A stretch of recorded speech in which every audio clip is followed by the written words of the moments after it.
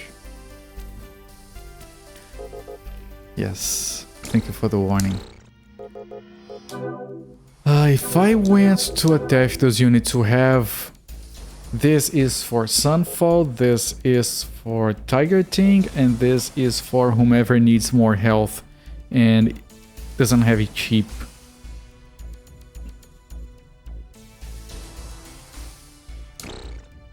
So like... Yours is 3... Yours is 2... 3... 4... And 4. So it's one of these, the one that has the least amount of health, which is Sakra's, so attach physical to her. Twice? We have 2. Well, that's very good. No, we back to Sunfall.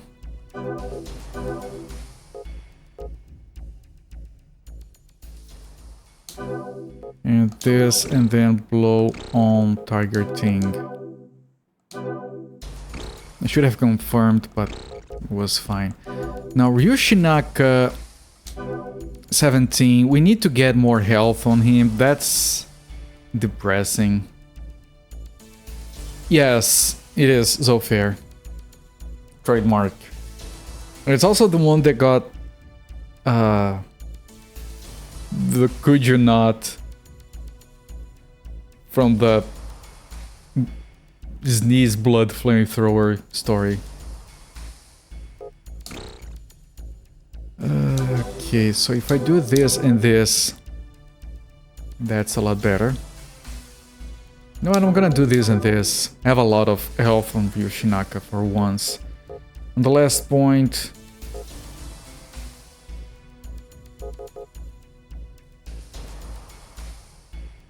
I don't think he needs to carry anything. Hang on.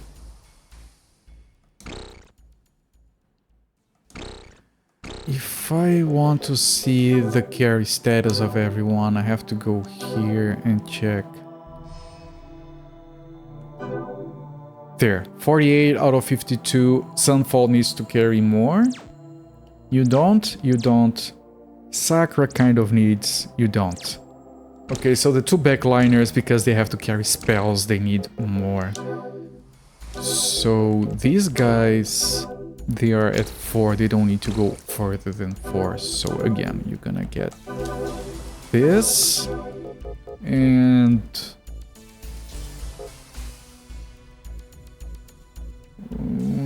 one defense. Blood flamethrower sneeze. Yeah, that was very graphical.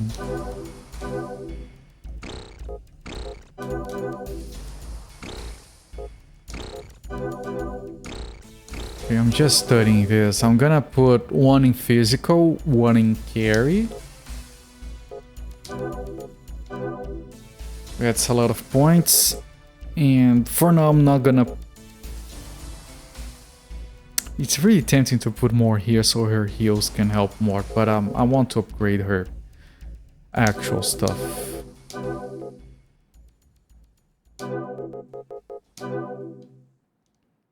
Okay, Sunfall.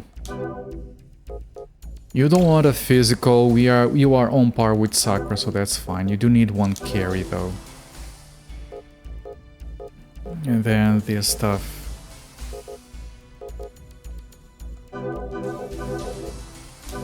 Would focus on defensive for the healing. So fair. I'm just gonna do the specialized stuff here, so there we go. Adds a lot of health. And then Tiger Ting.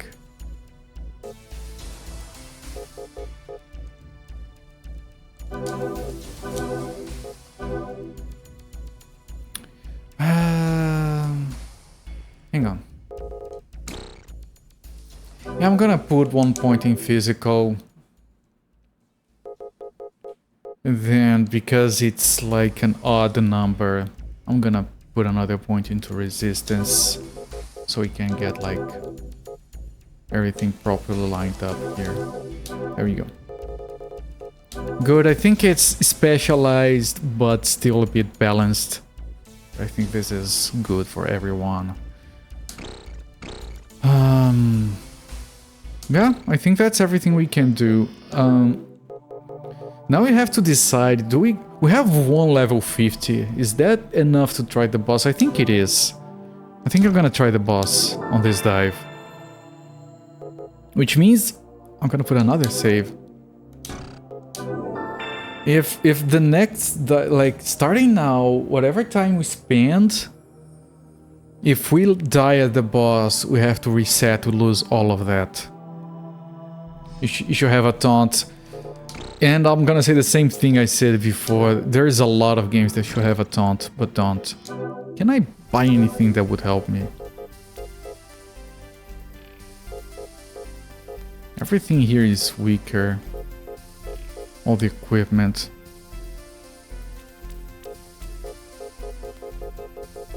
And there's no more... Yeah, there's nothing to buy. The money is just for upgrading now.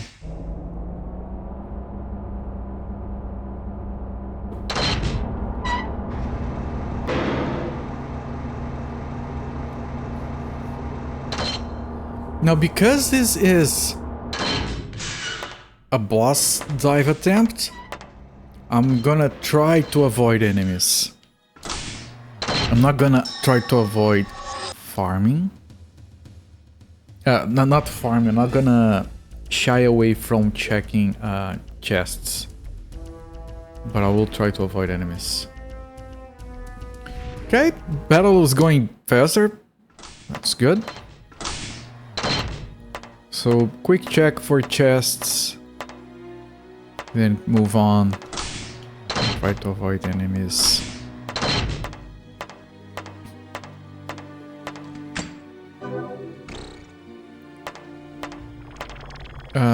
Enemy there. This room doesn't have anything, I'm pretty sure.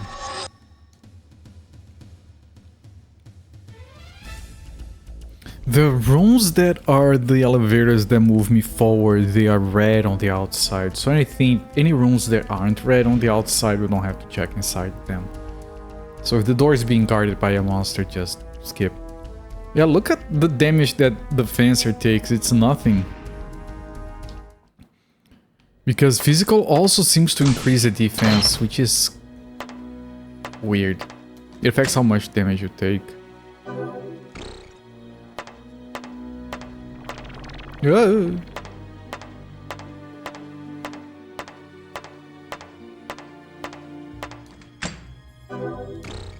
Swing hammer. I think we already have it, it's actually pretty good. Pole hammer. I think it replaced the swing hammer, yeah.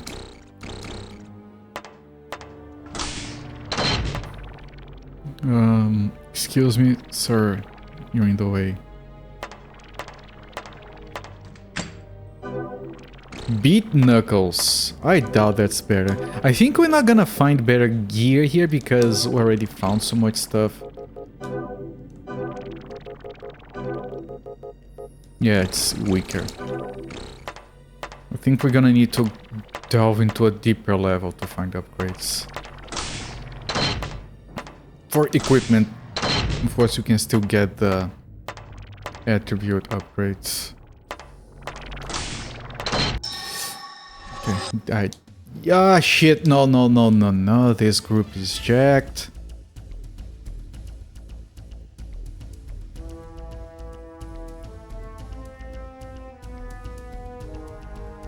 This group is jacked. It's better to escape, even if we take all that damage.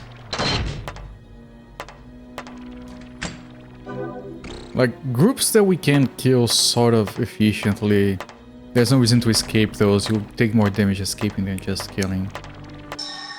Yeah, a lot of farting, yes.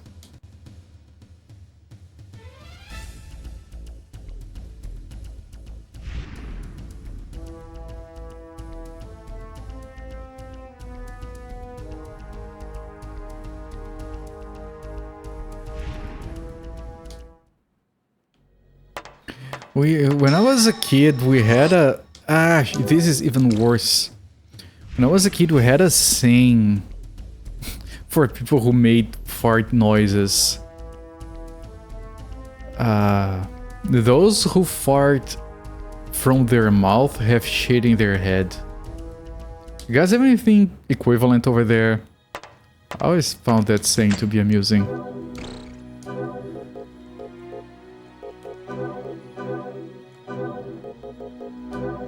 Iron Breaker, that's the one we already have. Yeah.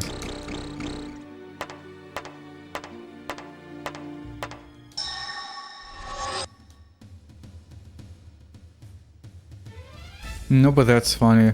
It was used a lot when I was a kid.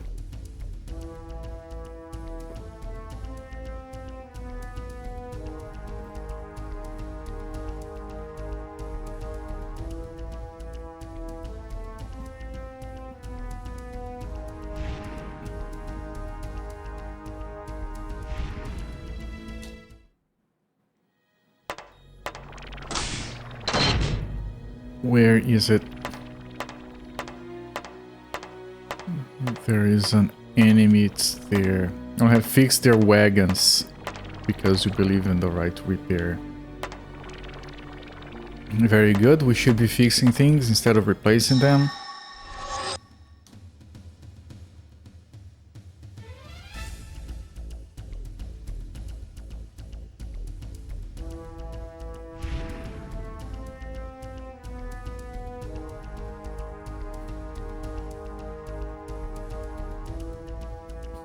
You know, I've mentioned this before, that it's very funny to take things that are like funny jokes or references elsewhere and bring to your country when no one is familiar with it.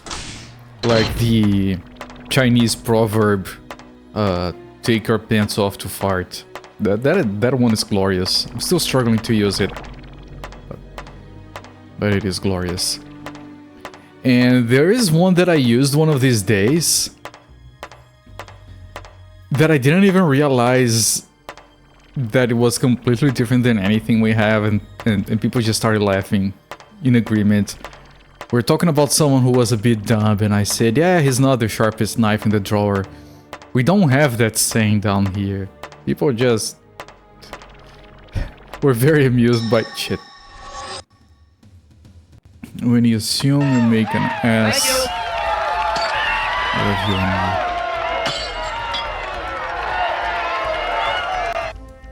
name. Nuke and Qued 9, thank you so much for the raid, my friend. Welcome in everyone from Nuke and Qued 9 channel.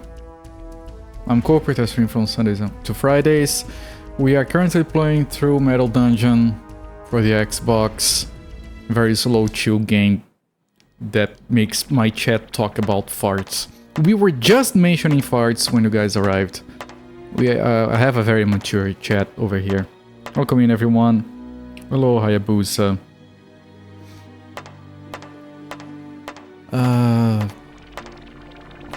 Last time I raided... Oh, this is a lousy group. I'm running. Oh, one of them is dead. Screw it. We can't do this. Last time I raided Nuke and Qued 9, he was playing Red Alert 3? That game looked very good for its age. It's a dungeon full of metal. There is a lot of metal. Technically, our characters are cyborgs, even if they don't look like it, so they're also made of metal. Only problem with the game is that it doesn't have metal music. That's a missed opportunity.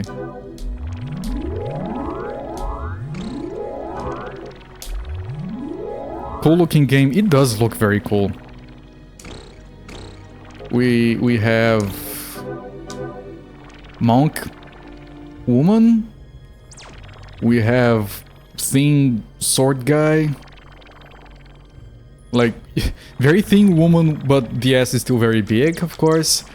We have Mr. Samuel L. Jackson with a hammer.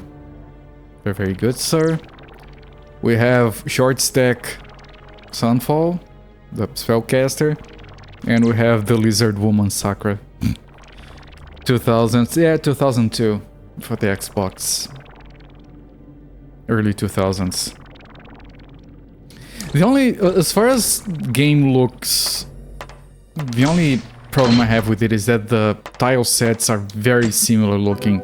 We did get different ones, but it's all dirty metal, so it all looks the same after a while. Rubber boots. Anyone need rubber boots? Nope. You.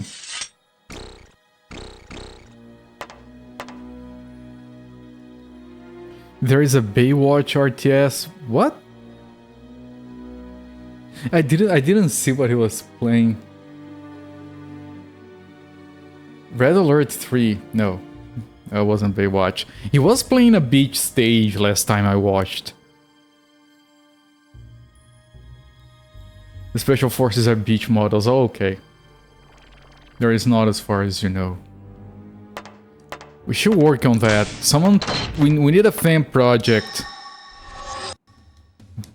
Baywatch RTS. It's part of the pack.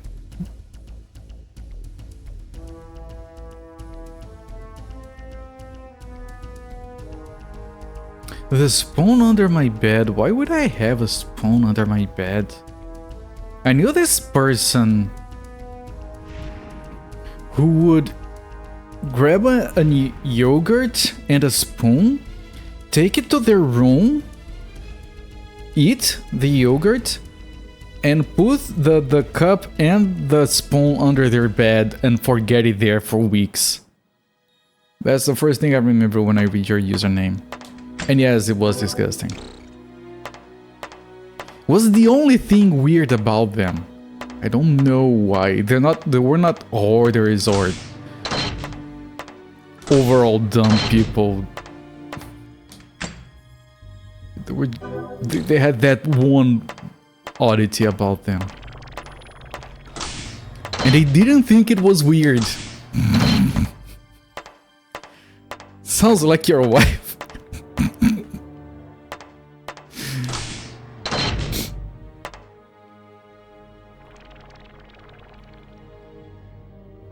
Dropped one there and never noticed. Shit. And it's very difficult because I have a box bed. So I had to be like, oh, I'm just gonna lift the bed. And oops, I dropped the spoon. When did that happen? I'll have to check. Or should I leave there? Maybe I should leave there. Like, it's not harming anyone at this point. Ate the spoon. I mean, that's a lot of fiber, right? Old yogurt under the bed is good luck. Wife is your... Oh, I thought you were gonna say my wife is my sister. I read it wrong at first and I was like, what? Hayabusa's wife is your sister. Can attest she definitely is kind to do that. Well... She's in good health, yes. That's what matters. Beat Knuckles is not an upgrade, but I'm going to check anyway. Yeah, we have two, it's not. Speaking of Under the Bed and Tuna... I don't like how that starts. College dorm, a friend pranked another friend with a can of tuna hidden in their bed. Sneak in and water it. That's commitment. Every now and again, go in and water it again.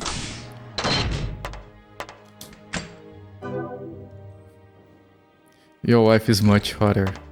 I mean, I'm glad that you think your wife is harder than your sister. That's a good outlook to have in life. I can't stress that enough. Everyone be like Nukem. I'm playing OG Xbox. No, I don't have one of those. I'm playing on an emulator.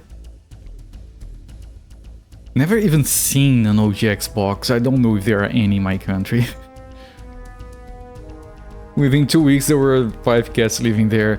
Yeah, I had tuna earlier today, and I swear to God, I popped a little hole in the can to drain it.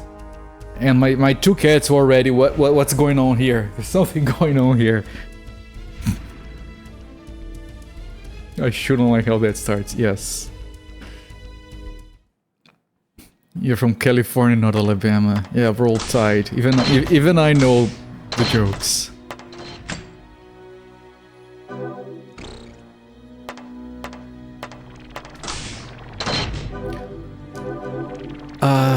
There is a very dirty joke about that. This is not an upgrade. But I forget the details, which is good for everyone, actually. You had this game, I still have it somewhere. You're actually the second person that has said they have this game, which is amazing to me. This is an Xbox, OG Xbox exclusive game, and it's not supported by backwards compatibility. So it's very locked to that system. I'm glad that it works on an emulator at all. With a few issues here and there, but nothing that prevents us from playing. Yes, I did turn off combat animations because I turn them on when I get to new areas, and once I have seen every enemy, I turn them off just to speed it up. I'll turn it on again when we get to the boss. Every time you open salmon. Ooh, someone can afford salmon. I'm just kidding, but it's really expensive here. She liked salmon but not tuna. We have this wet food for cats that we give to our cats, right? And the thing is, there are like 2 brands that we like to get. One of our cats stopped eating brand number 1. So we started buying brand number 2. Our other cat stopped eating brand number 2. So now we have to buy both and serve them separately. Because each cat has their very specific preference for brand. Like, it doesn't matter if it is like beef or chicken or tuna, but the brand, each one has a very specific... Like, I swear to God, you have this small bundle of fur meowing, hungry, they want food. You put in the wrong brand on the plate, they smell it and they walk away. They don't give a shit. They're like, oh, this, not hungry anymore. How dare you, Cooper? You lurk for a few minutes. Okay, enjoy your lurk and thank you once again for the raid. If you want salmon when you leave, get a fishing license. Sound advice? If you get it... I don't live anywhere near... I don't think salmon gets fished up in my country anywhere. Splash. Getting a fishing license is somewhat cheaper than buying fish if you do frequently enough. I would if... No, I wouldn't. I wouldn't do it frequently enough. I don't even eat fish frequently enough. But it is still sound advice. Very smart. Too smart for their own good. The other one eats it. Yes. Can't catch someone in the Mississippi, not with that attitude, you can't. Yeah, our smaller cat eats gigantic amounts of food. So we put food for both of them separately. He eats his food and he runs to the other cat and he sits there and he waits. Once the older cat is like, okay, I'm done. The younger cat, are you done? You're not gonna... Okay, and then he goes to town. And the fun thing is that each one has their own plate, they're color-coded and everything. And our younger cat knows that and cares about that. Our older cat knows but doesn't care. So sometimes I put the plates down and the younger cat, okay, I'm going for my plate. And the other cat, this one is closer to me, fuck you. And the younger cat is like, but it looks, but okay, I guess I'll eat it on the wrong plate.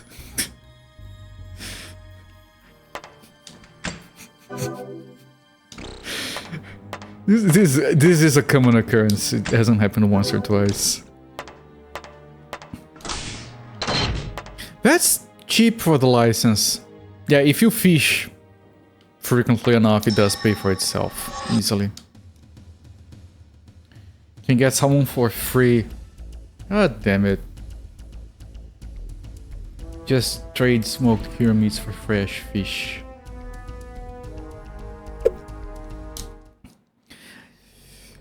Ah, that's so good, man. I'm happy for you. Ice Blade. Well, no, we had one. Yeah, it's weaker. Your dad has caught somewhere around $300 of fish on a $60 license this year. Good. Fully support that. Quick gun. I think we already have a quick gun equipped. And all of this is actually good, because it means that we're not gonna be losing any items if we have to reset. For those of you who got here with the raid, this is the second dive I'm doing on this level today. And on this dive I'm gonna do an attempt at the boss, which I haven't seen yet. If we die to the boss, I have to reset and we lose the progress that we did right now. But it is what it is. We did the dive before this just to farm and get upgrades. Cheating.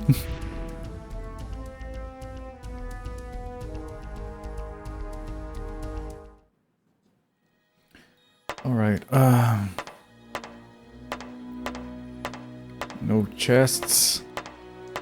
So right now what we're doing is just looking for the boss room, which might not be on this wing. While we look for it, of course, we're gonna keep taking items. And I'm kind of avoiding battles if I can, because I want to get to the boss with as much resources as I can. But I'm not skipping the chests, because if we do kill the boss, we get to keep all those items. Okay, we found the boss. That's good. I didn't see that. It's not a bad group.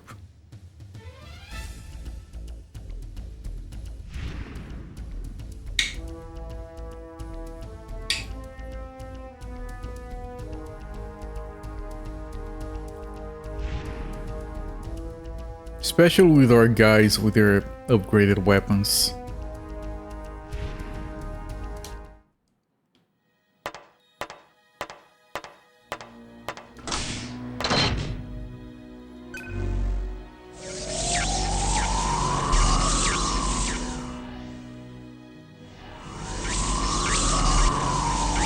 I'm pretty sure it's not this door, it's this one. Yep. Alright, boss room, let me get everyone to max health.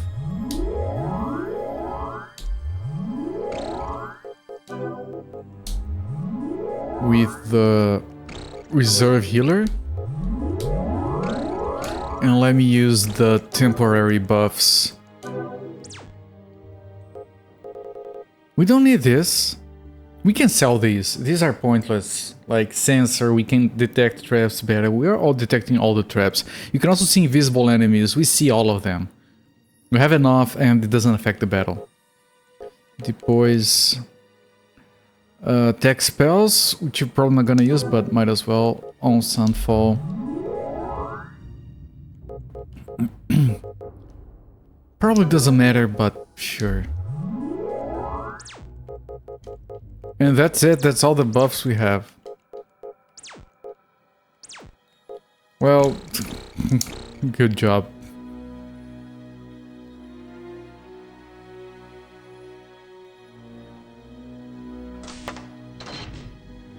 Some people feel that way about not being forced. Yeah, people... What do you mean if you put in work you pay less money? I don't like it. I want everyone to pay the same I pay because I'm too lazy to look it up and we spend time on it. Okay, what does the boss look like?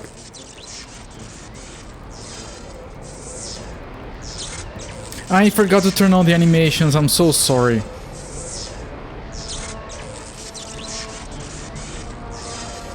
Let's It's a very unique boss. I forgot to turn on the animations. I'm very sorry.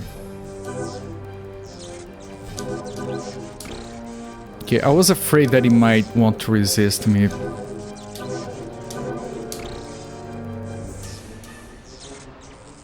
It looks like telekinesis battles. Weapons, yeah. Okay, I think I'm not going to do attack spells here. I think I need to do healing with everyone. It does resist physical damage from time to time, and we are missing, so this is a matter of lasting with our... Oh, he missed. That's good. It's just a matter of surviving long enough. Okay, this is not a difficult battle. I don't think. If we can keep healing fast enough.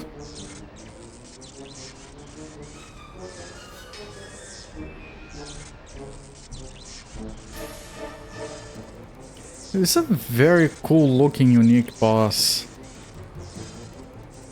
I don't remember seeing a boss like this.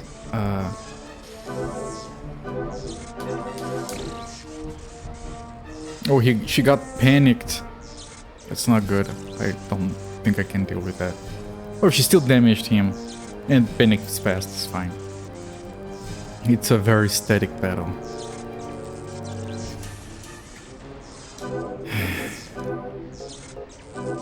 You're distracting me, I need to heal. Ugh. There we go, easy.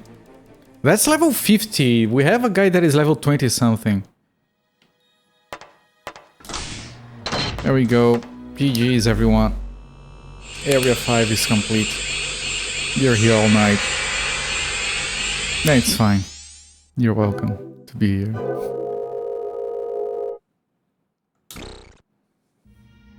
Alright. I put down a save.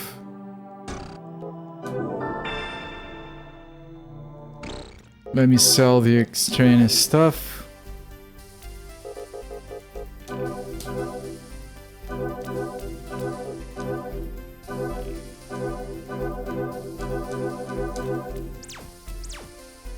Including this and this. Yeah. I could have used this. Oh no, but these have to be used in battle. I don't have time to use that in battle.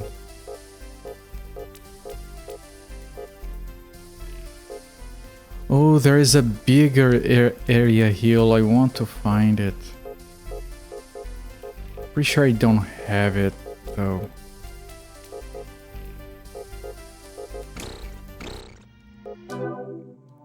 Okay, let me put those away.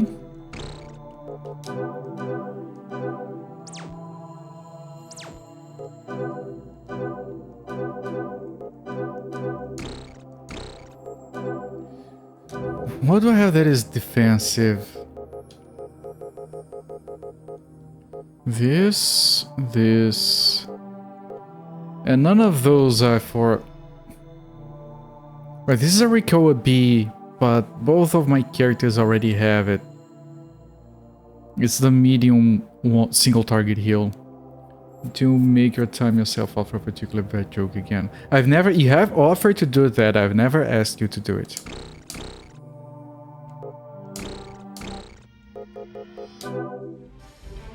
It's too amusing to pass up on.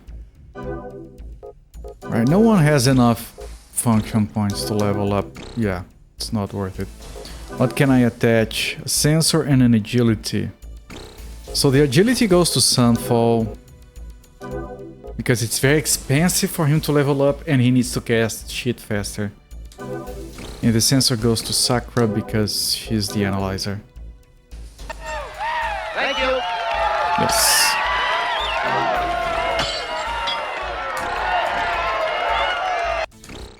Shinlog Densetsu, thank you so much for the raid, my friend. Really appreciate it.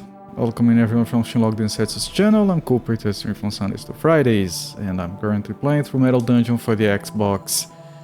We just finished Area 5. Boss was easier than expected. We're gonna turn on animations and look at level 6 for the first time. I mean, what were you playing? Vampire the Masquerade swan song. Just vamping. I want to play that old vampire game that no one likes. I do like it. The one with Christopher. I remember the name of that one. The one based on the Source engine I have beaten before. Hi, hello. Happened once, well, just after you got your sword. Yeah, you amuse yourself, right? I don't remember if I said it, I probably did.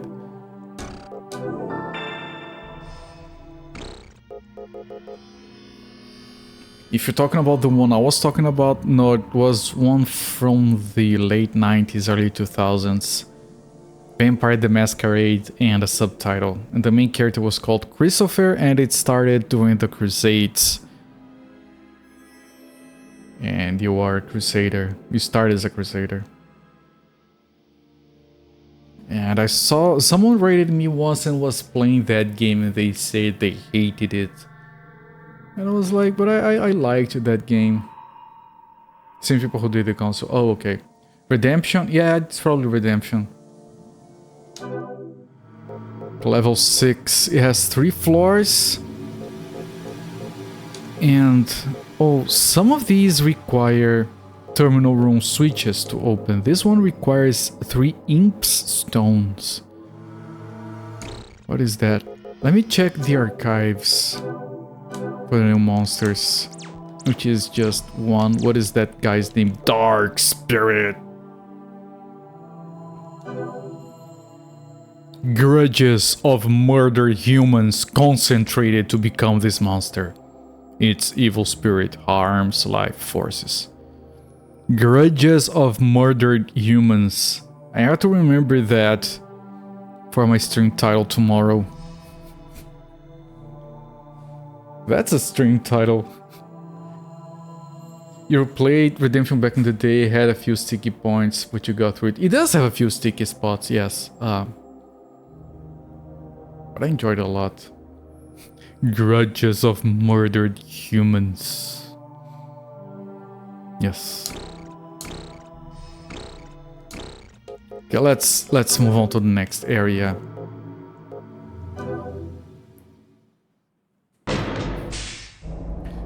Let me increase the volume so you guys can hear the voiceover.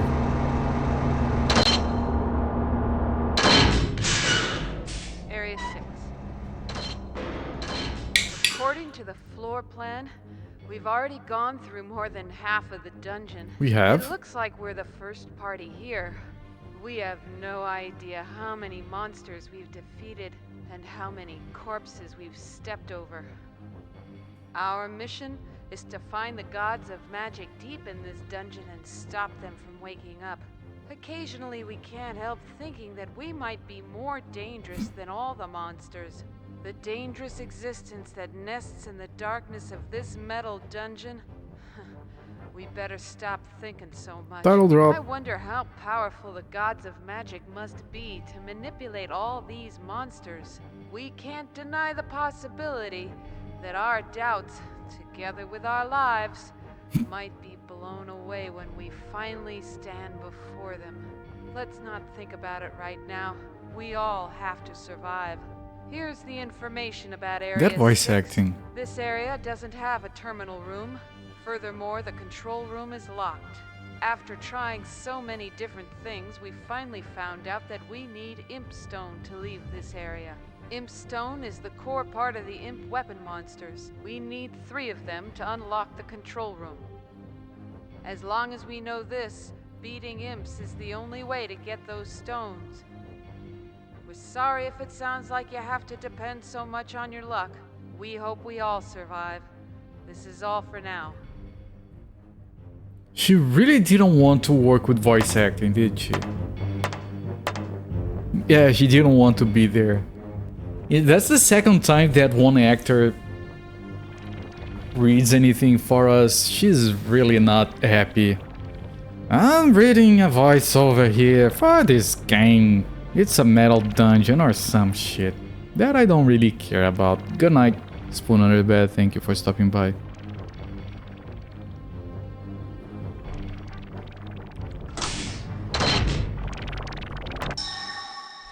I forgot to turn on the animations. I'll do that after this.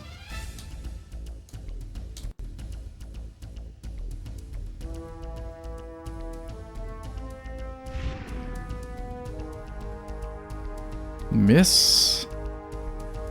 What do you mean miss? Miss? He missed as well.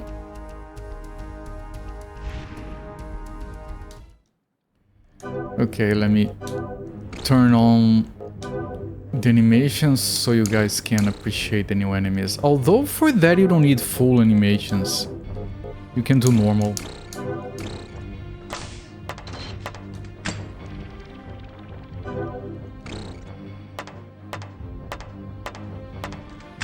You can get upgrades here. Equipment upgrades. Clair Obscure is still very good. I believe you.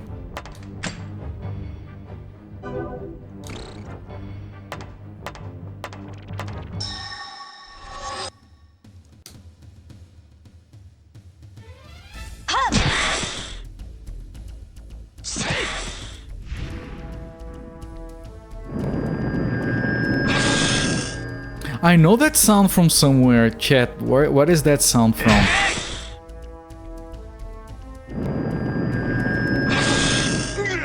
That's a very generic sci-fi sound.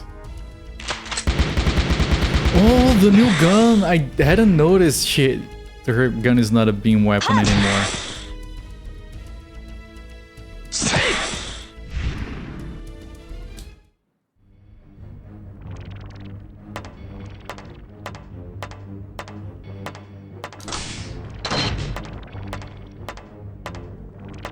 I need to kill every group until I get the stones. Right, I can't be skipping them. I don't know if those enemies are imps. Oh, recaller.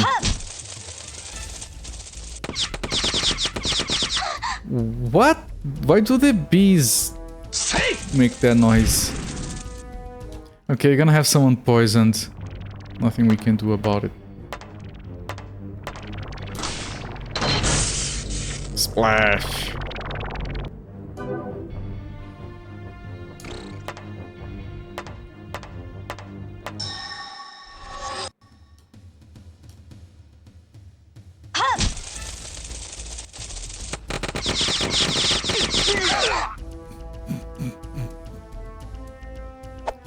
That's so funny. Trying to not spend all your time playing Clair Obscure. Your current King's Quest novel is the Tommy Knockers, which is not the best. Time for more JRPG. I'm sorry to hear and glad to hear at the same time. I'm sorry to hear that you can't enjoy yourself. I'm glad to hear that you can enjoy yourself. The duality of man in the modern era. Oh, another recaller. He has more shit on the right, on the other side now. Can't place that noise. It's very generic. Yeah. Maybe we can't place it because of how generic it is.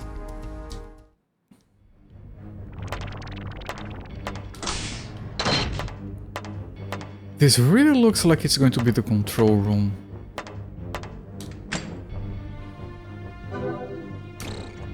The book isn't as bad as people made it out to be. Even Meet Stephen King is plenty readable. It's also very put-downable.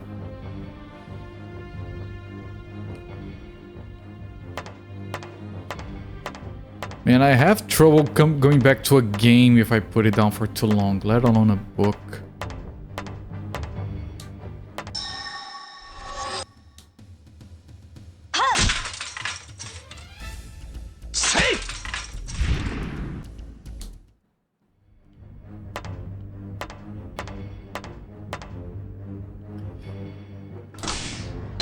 Oh, it's an elevator, it's not a... Well, I'm gonna take the elevator. It's fine. Was Misery good? Because the movie is amazing. It's one of my favorite Stephen King movies. It's very good. Okay, this is a slightly different tile set, I'm pretty sure.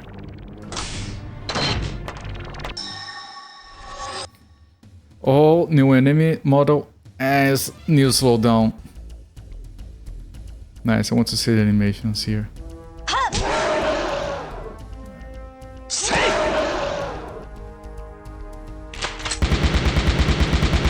Even more fucked up in the book. Good, she should be.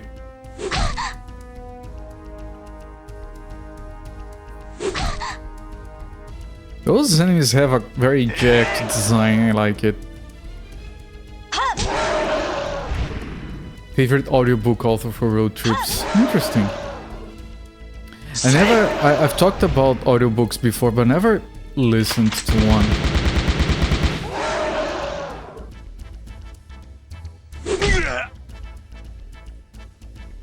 You prefer Shawshank Redemption and Stand By Me, but Misery is third.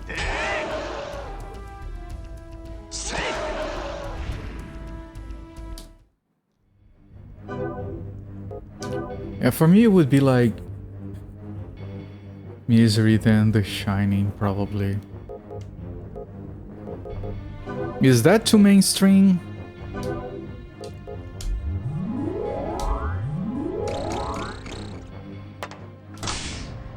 Don't remember how many floors this area has. How dare you like good things? I know, right? I'm such a lamer.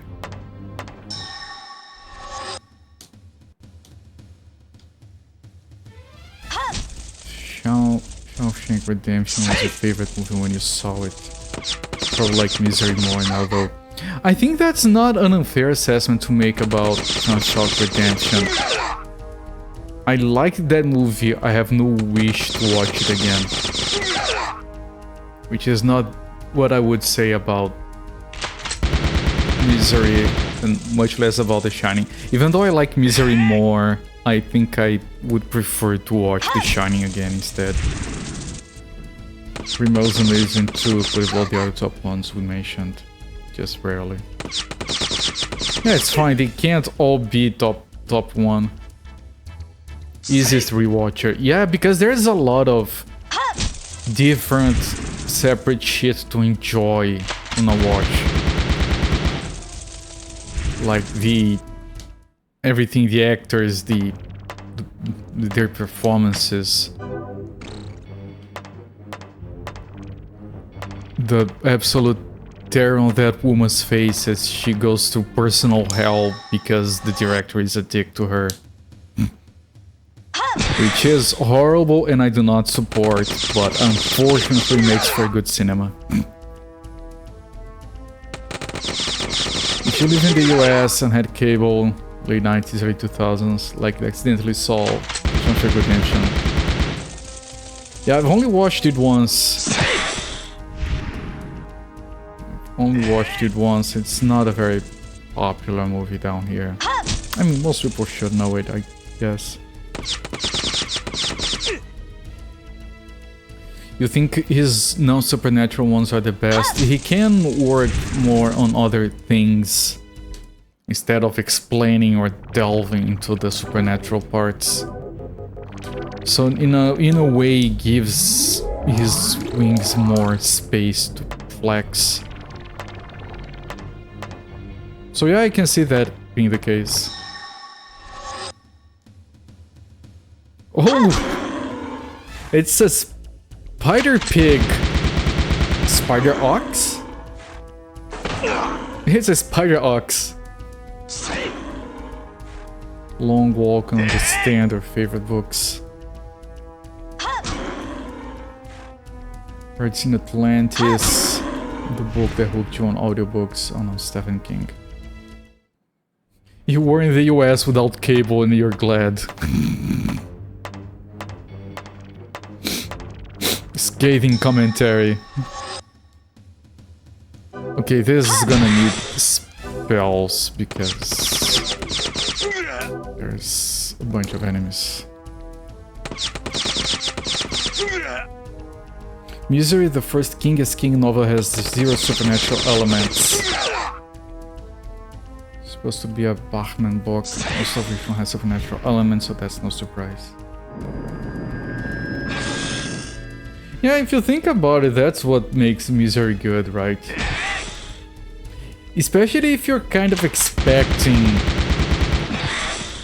supernatural stuff. The first time I watched Misery, I was like, okay, there is something, right?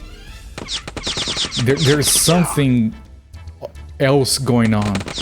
And midway through the movie, I realized, no, she's just fucked up. That's horrible, I love it. Please don't die.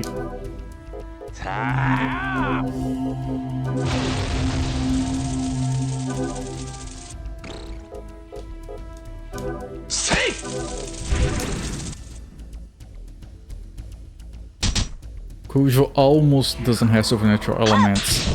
Has a couple for honestly no particularly good reason.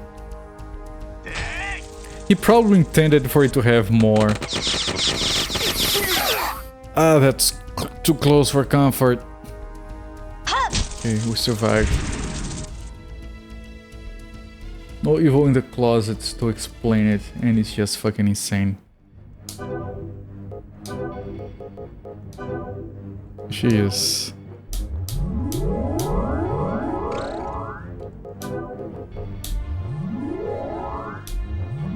She's healing like 80.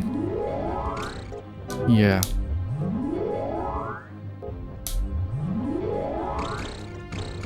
Good. Need to keep a closer eye on our health. This is a new area. Oh, that was a difficult fight. Dark Tower is great. Love to explore the rest of the series. I know that I want to try reading through the Dark Tower because my contact with that series was not the greatest. I need and I have spent long enough that I can reset myself and try it again. Do you have healing spells too? Yeah, Sunfall. That's your main purpose, actually. Just not doing battles. It's difficult to make use of them during battles. Because of how little agility you have. We need more agility on our spellcaster.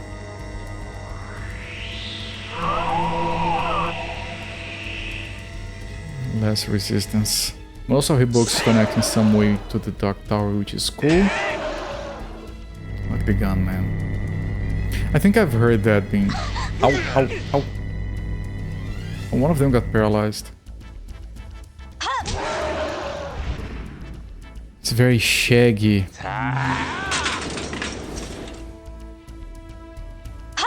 You see him firing on all cylinders. I think that tracks with the stuff I've heard about it.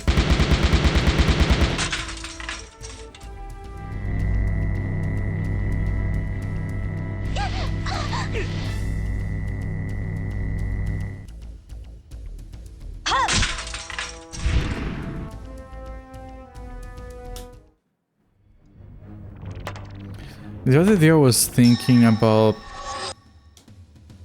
Oh, is this the imp? I think it is.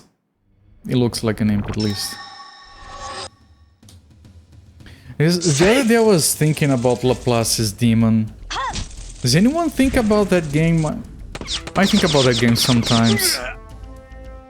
It's very interesting to play through. You had a guy whose specialty was to take photographs. And then the photographs would be blurry. And then we'd get them a better camera, and it still wouldn't fix it. Yeah, he had a class called Dabbler. You guys remember the Dabbler? The Dabbler was the best. It was a neat game.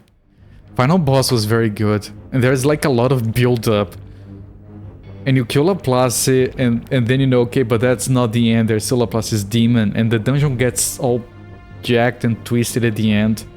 We walk inside the walls through the black areas of the dungeon to get to the final boss. And he delivers. Yeah, I'm not gonna use that. I'm absolutely love it in novel form. It. And you'll love it. Yeah, there's a book with that name, right? It says it's... we found one, we need 3. We keep them, we don't have to keep them, get them all on the single dive. I found it for sale on a bookshop. And he had plaster on the cover art. Based on the hit movie.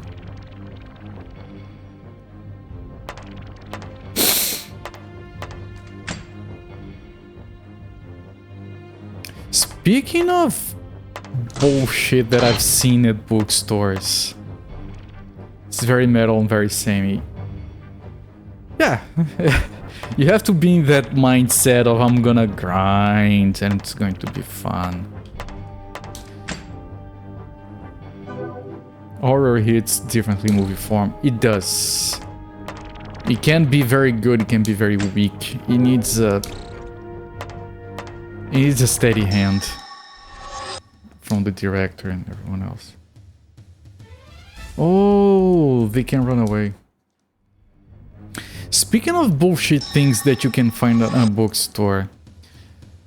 This other day I walk past a bookstore and I see like this box with a photograph on the front, drawing, picture, whatever, of 3 pugs in space suits piloting a spaceship. And you listen to that description. Okay, I look at that. That looks like AI to me. Like, who the fuck would make an image of that? That has to be AI, right? And then I get closer. It's a puzzle, like a jigsaw puzzle. And I'm thinking, okay, I think they used an AI picture for this jigsaw puzzle. And then I see on the corner, made with AI! It was an advertisement point. They have an entire series of jigsaw puzzles with AI images.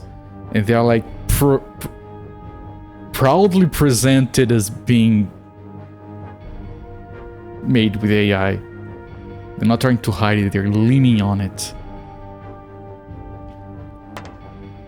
I can't quite articulate why I think that's so fucking jacked.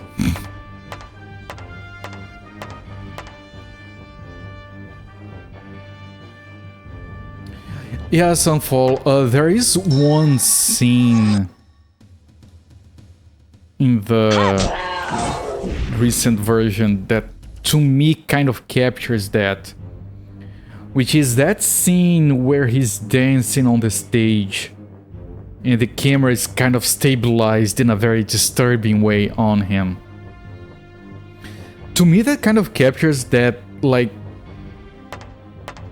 fixation of your imagination in the, like, most frightening part of whatever you have in front of you. If that makes any sense. But I totally agree with what you're saying with the kid's imagination and everything.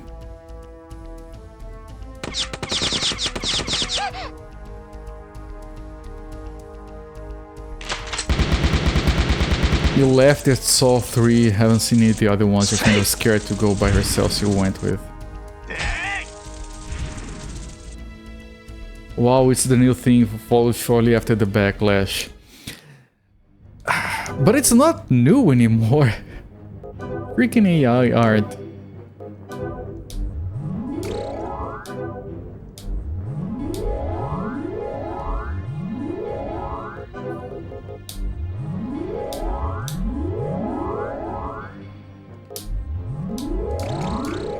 Fart. She was so pissed at you after the movie.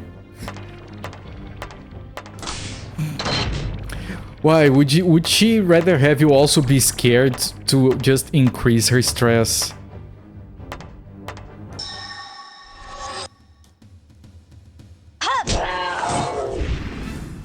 Sometimes you think you get from a horror movie what you put in if you don't take it serious. No horror. Yeah, no, that's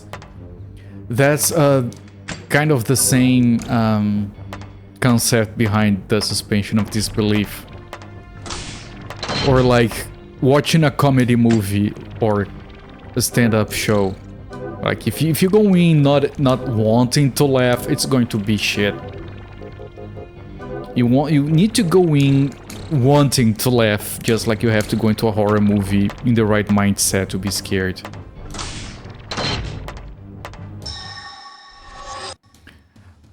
My wife is very, very weak with horror movies.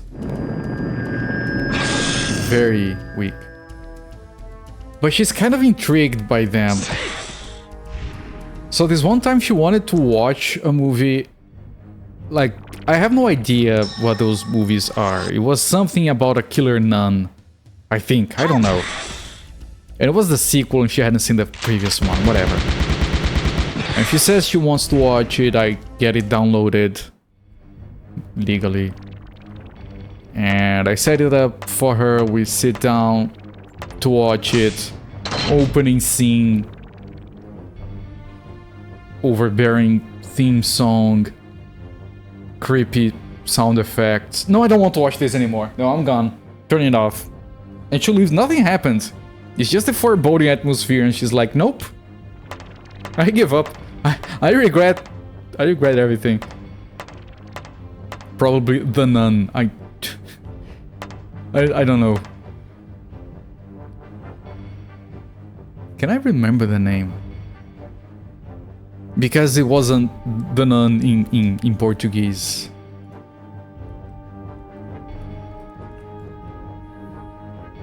No, it wasn't The Nun. It was something else. The Nun was released in Brazil as The Damned Nun. Just The Nun is not enough for people to want to watch it. House of Wax. I've heard good things about it. I haven't watched it. Wasn't it remade with Paris Hilton? You like the remake because of Paris Hilton, right? Yeah, I bet you like the remake.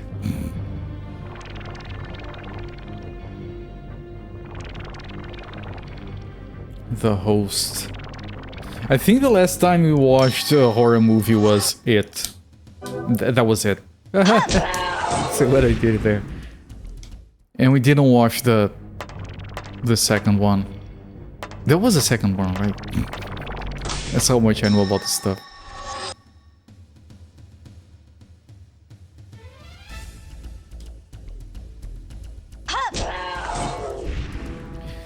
And again, I'm sorry about the mainstream stuff. One of my favorite horror movies is not necessarily... It's incredibly popular, so I can't say it's bad. It was The Ring. I really liked it. Like, the dreamlike aspect of the glitched tape. Because at some point on the second half of the movie they showed the tape playing. That kind of resonates with the kind of nightmares I usually have. Like glitched images and dead silence.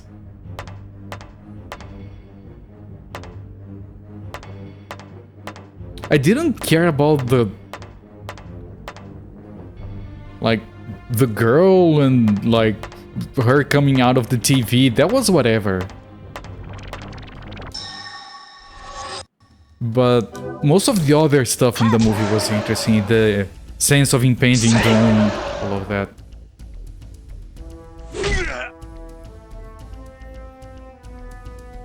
She gets killed, not a big fan, still a great flick.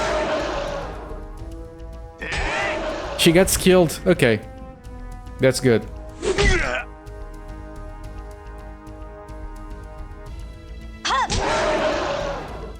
If you like that vibe, check out It Follows. I'm gonna write these down.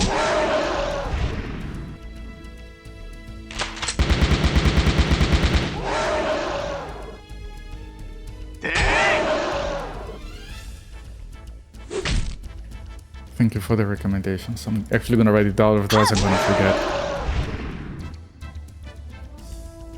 Impending Doom, the movie. Nice. And you know what I really liked? And it does have a little bit of that Impending Doom feel to it. But I haven't watched the entire series. It was just this one movie that played on TV and I recorded to a tape and watched it multiple times. It was, I think, the fourth Nightmare on Elm Street. There is this sequence where they're running to save someone. And they get to a corner and they're like, hurry, you must come with us, we need to save so-and-so, and they run off. And it shows so-and-so running from Freddy Krueger. And then he goes back to the corner and he plays it again. They run in, talk to the guy, you need to come help us, and they run off. Cuts to the woman running away, getting butchered, whatever. Goes back to the same corner, they run in again, like in a loop, and the third time they're like, wait, I think we're also dreaming because we have done this before. And that's so dreamlike to me. That sense of repeating loop while they're trying to fix something. And that sense of, well, is he dreaming, is he awake? I don't know, I really liked that movie as a kid. I watched it so much.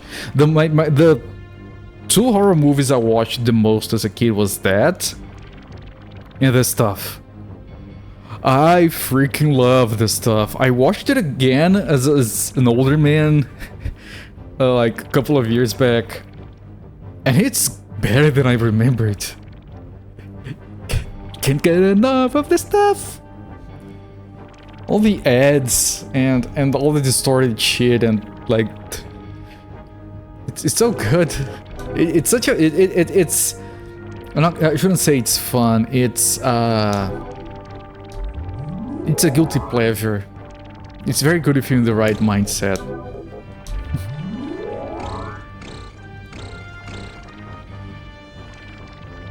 Stuff is great. Yeah. The original Ringo, the Japanese one. I don't want to watch that. The thing about Twilight, and I'm not saying about like whoever wrote, oh, the script or like, because the thing about Twilight is that the books are so shit. That is not that the actors in the movies are bad, is that that's all they have to work with. We have seen those actors do good shit later. We think... People look at Kristen whatever and... Pattinson whatever, I'm horrible with names. And think they're jacked because of Twilight. No, they play the characters perfectly, the characters are dumb. It's not their fault. You could even say they're very good at their jobs. Ringo was a TV movie, then they made the Japanese film. I was not aware of the first one. Petting son, yes, raccoon. Time to pet your son. Are you winning?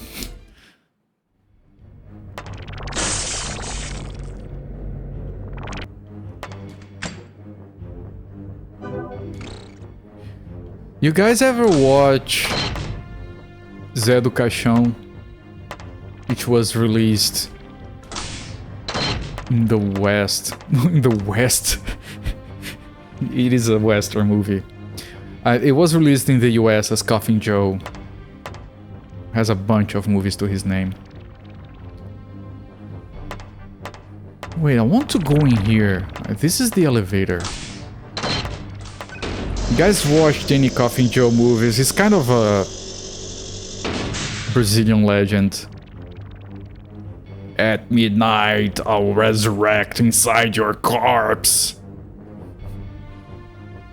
One of his movies has a depiction of hell with naked genitals hanging from the walls. They literally stuck people in foam to just shake their asses at the camera. It's phenomenal. You like those. You relate to him. Yeah, Coffin Joe. Guy did a lot of interviews and they would always ask him the exact same stuff, which was kind of boring to watch. Like, isn't it hard to have those nails? Because he had these nails that like were very long and they did loops because he hadn't cut them for decades. It was his whole shtick. At midnight, I'll resurrect inside your corpse. I don't know if that's how it was translated. That's kind of a literal translation. Evil Dead, yes, very good. Wanted to eat his steak and not go to church. Yeah, we have a... I don't know if it is a thing where you guys live, but here there is a thing called Good... Yeah, you guys have Good Friday, and down here you don't eat meat during Good Friday. Technically. I had a friend cancel a barbecue because of Good Friday. We were so pissed at him.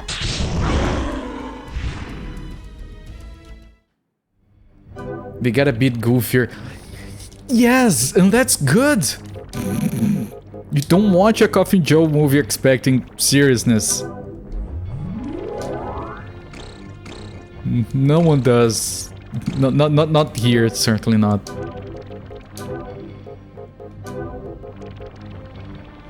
It's supposed to be like slapstick horror, or whatever you're gonna call it.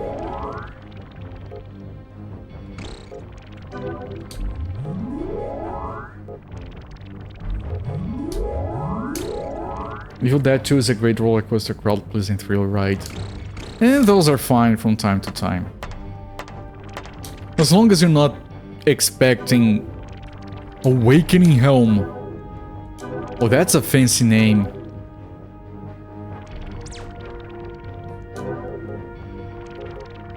Anti-panic. Oh, it's just that, okay. Hey, these two have weak helmets. You need defense more. Then you take that.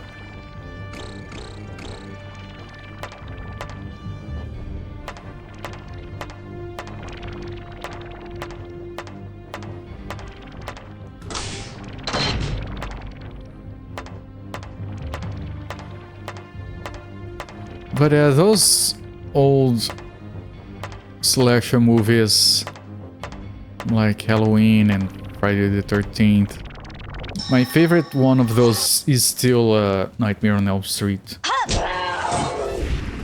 Well, the music in that, like with the on the opening with the little kid jumping rope. When I was a kid, I thought it was like peak creepiness. As a kid, it was difficult to watch. I still loved it.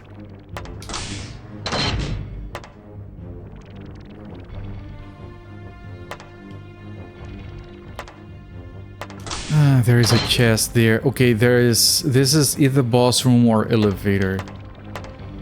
I also like B movies like Sharknado.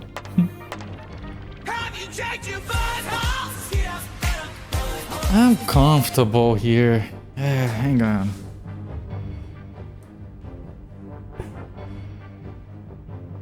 Yep, nope, it's all good. There's nothing there. Thank you for reminding me to check it.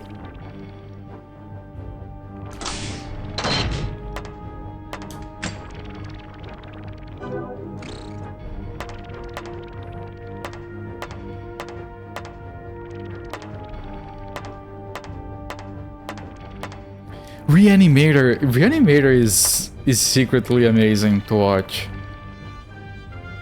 It doesn't has as many people that know it. Oh, I don't know what this is. I'm a bit worried.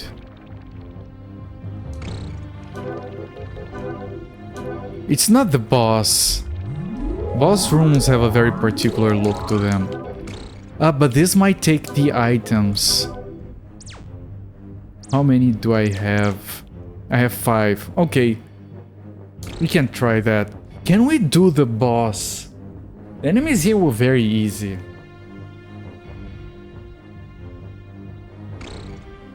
Documentary Sharknado. I think I'm not gonna go for the boss. Danger. Danger, yes. I think I'm not gonna go for the boss. I think we're gonna do some more farming and head back up. Do a few levels. Get at least, you know, one farming dive before we try for the boss.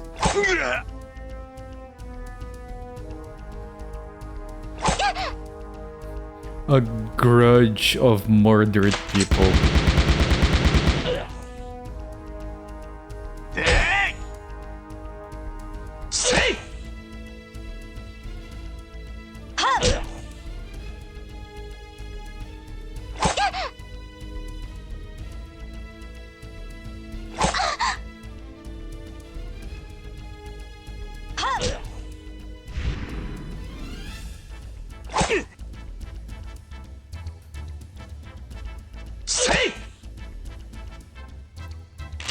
Hello there, Big Fatty Plus. I'm doing fine. I'm doing fine. We're exploring a new area today. We finished Area 5. It's fine, but I'm not feeling ready to go for the boss. Other than that, we have talked a lot about food. I talked a lot about horror movies. Been having fun conversations. We found out that Happy Cakes is a fish. Doesn't really surprise me considering the smell. So the whole design is very old. Surprising to see it on Xbox. I think the level design, you mean? The thing about it is that the levels are procedurally generated. Yeah, like it's quote-unquote advertised at the start, like every time you leave a level, the walls get reshuffled or something. Okay, rubber helm is defense 8, face cover 6, so you get it. There you go. Just looking at Brazilian films you have seen, it's not many, it's one called The Seven Kittens. Is that the one with the flying dicks on the bathroom wall? Because that's a very famous scene from Brazilian cinema, because that guy is a very respected actor. And the guy just looks straight at the camera. I want to know who the fuck drew flying little dicks on the bathroom walls.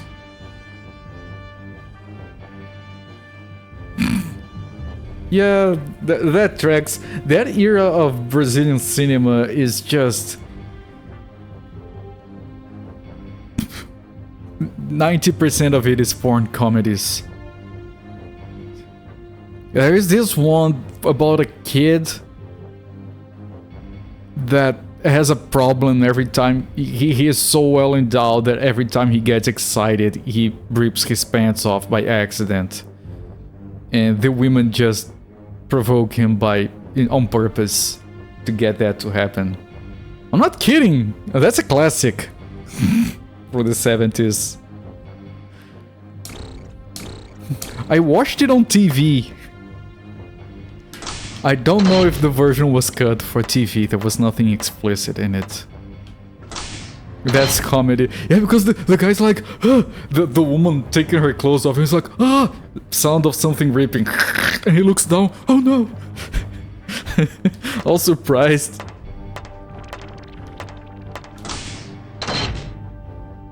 Coughing Joe and City of God. Have you not watched... What's the name of that? No, there is, I'm Still Here, of course, but...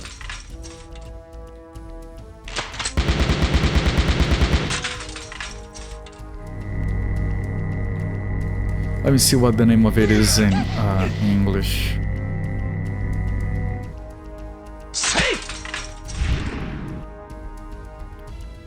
Central Station, 1998. It features the it features the mother of the actress that did I'm Still Here. She's also very celebrated in Brazil. Fernanda Montenegro.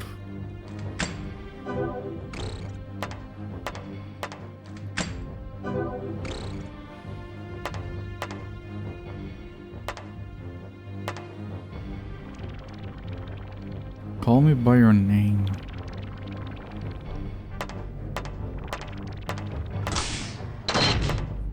Is that a reference or did I call you by my name? Mind Rod. Oh, it's a film. Oh, okay.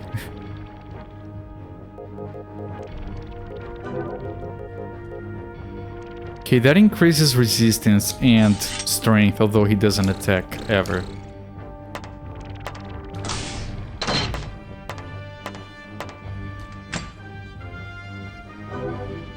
Dope show.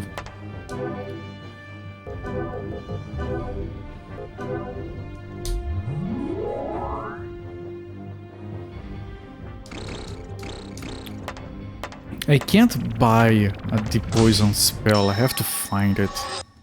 I don't want to keep spending money on depoison consumables.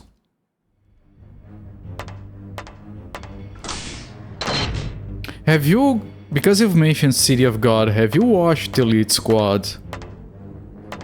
There are 2 of them and they offer very accurate criticisms. And like, I feel like they offer a very good portrayal of politics in Rio de Janeiro. Especially the second one. If you liked City of God and you haven't watched those, I do recommend it a lot.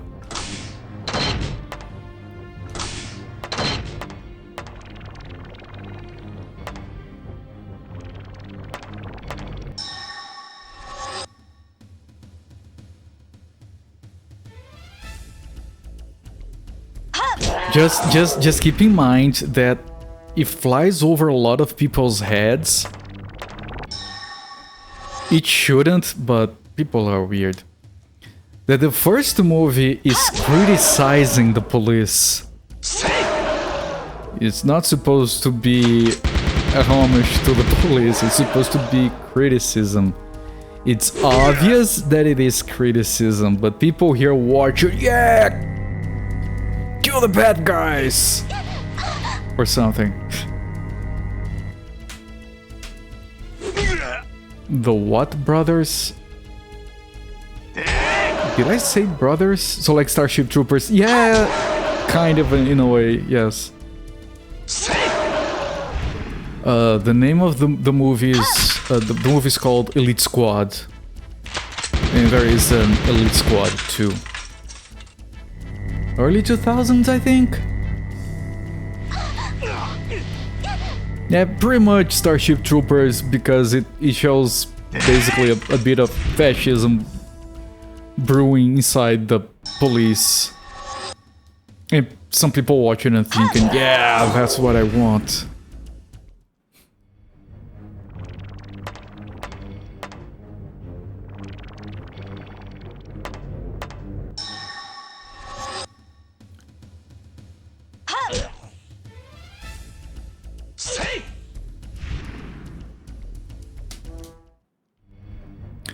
I remember the days of waiting for a queue to pop in a multiplayer game. That unlocks so many memories of queuing up together with friends and someone goes to the bathroom and the queue pops and everyone is screaming in mumble. Dude, the queue! We're gonna miss the queue! No! You jackass! And then he comes back. What happened? Why are we not queued anymore? You dipshit!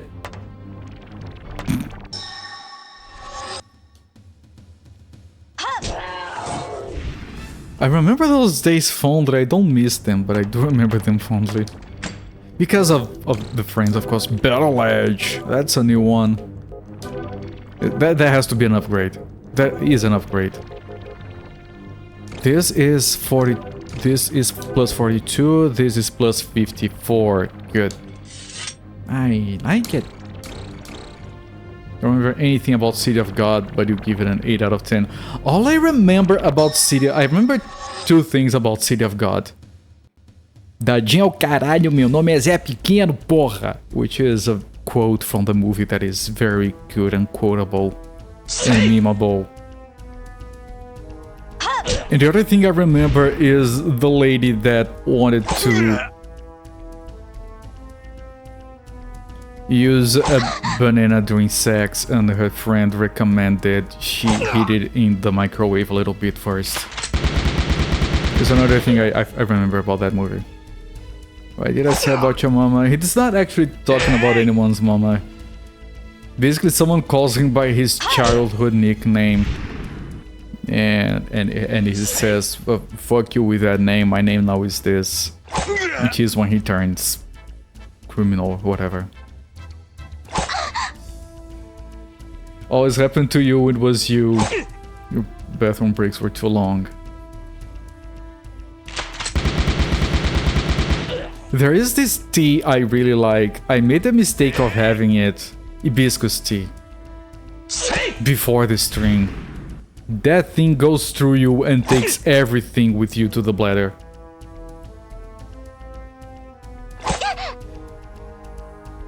You know, if Sunfall dies, we are in a lot of trouble.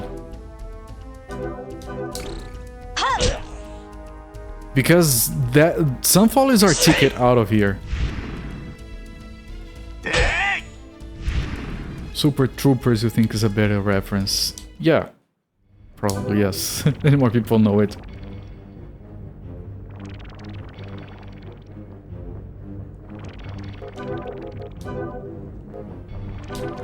Do I... Yeah, I can use this once, and I want to use this here.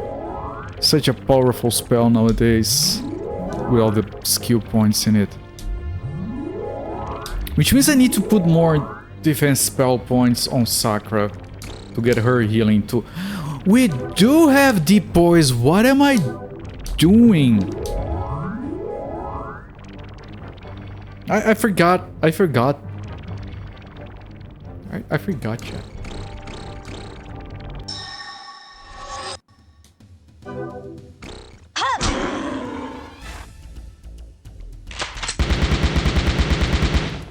License and registration, right? Meow.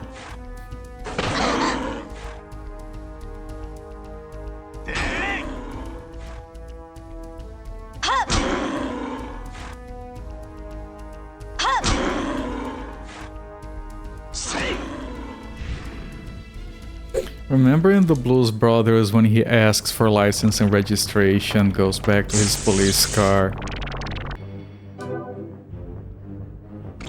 And then, like, he puts the data in and the screen just goes felony, felony, felony, felony, arrest immediately, apprehend vehicle. And they just look at each other, they go back. Sir, please step out of the car, and they just peel off.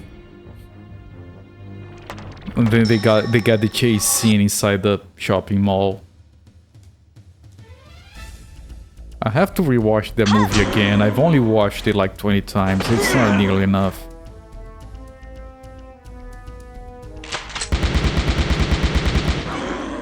You've never seen it? I mean, ignore the second one. The second one is pointless. Shouldn't exist, but Blues Brothers is probably my favorite comedy of all time. I have nostalgia for it though, like, take that with a grain of salt, but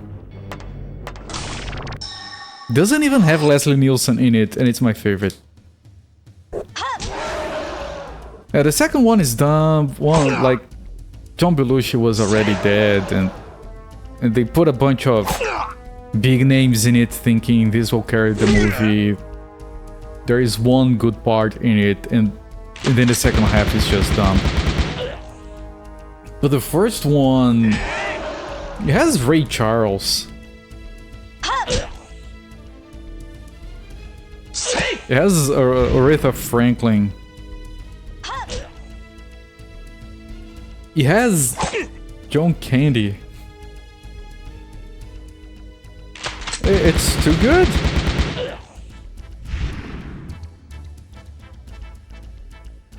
John Goodman is not a good stand-in for John Belushi. John Goodman is barely a good stand-in for Fred Flintstone. Much less John Belushi.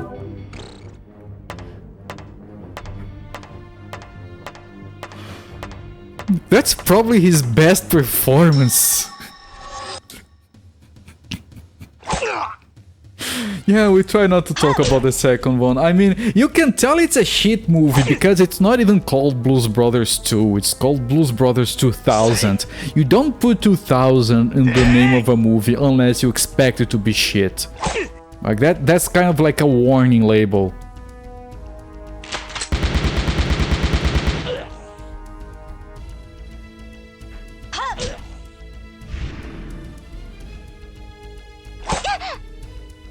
Yeah, I watched it once. I might have fallen asleep on the second half because I don't remember anything. It was like this. I think the end of the movie, the final segment of the movie is kind of like a tournament arc, you know, like in an anime. Because there's like some kind of competition or something. It's so jacked. It's funny how John Goodman did the Flintstones even though he really didn't want to, because he knew he couldn't make the movie without him. Beetlejuice 2 was decent. I haven't watched it yet. It does have, I'm horrible with names.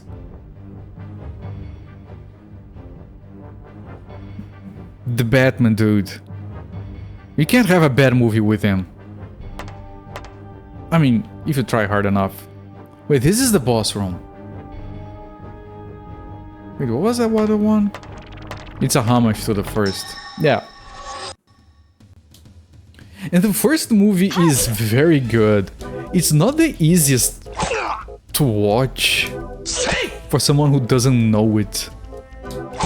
Because it's very... It starts very weird. Which is why it's good, of course. Some of the set pieces are identical, which means they did a good job because they're not the same. I presume. You guys are saying Beetlejuice too many times. You need to stop.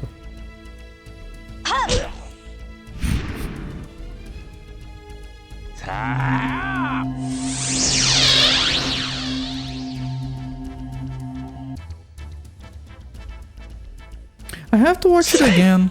Actually, I watched it like last year, I think. I think I need to watch it again. Yeah, you guys typed it twice. You are very close to disaster.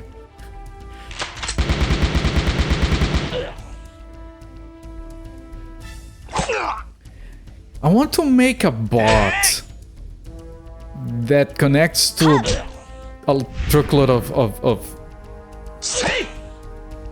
Twitch channels and just keeps watching the chat, and if someone says that name 3 times, the bot speaks up, and the bot's name is the movie's name plus how many characters do we need to make it work because it's already taken. It helped him screw with people.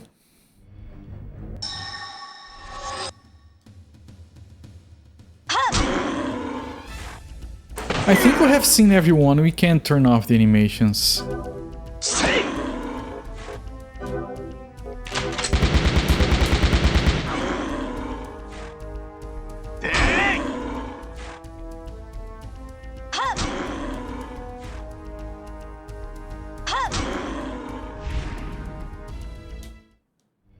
I think we're gonna have a lot of levels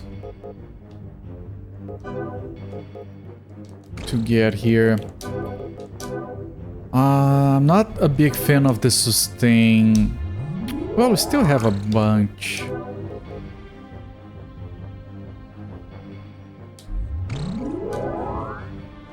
Yeah, no, we are nearly done with our sustain here. Yeah, this is the boss room. Oh, I think that other room is where you just put the imp stones into.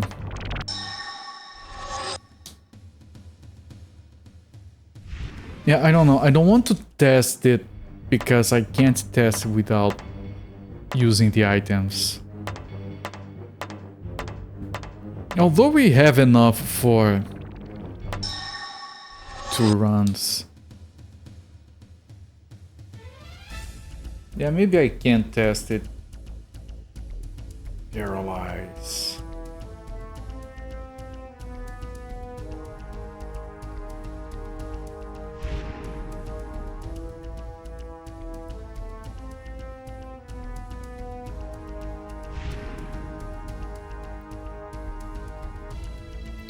I need to find time tomorrow to start working on that retrospective, man, for next Sunday.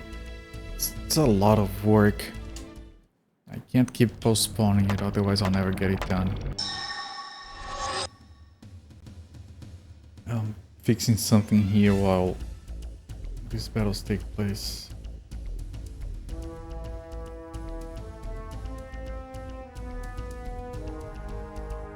What retrospective? My next one. It's still a secret. It's going to be awesome.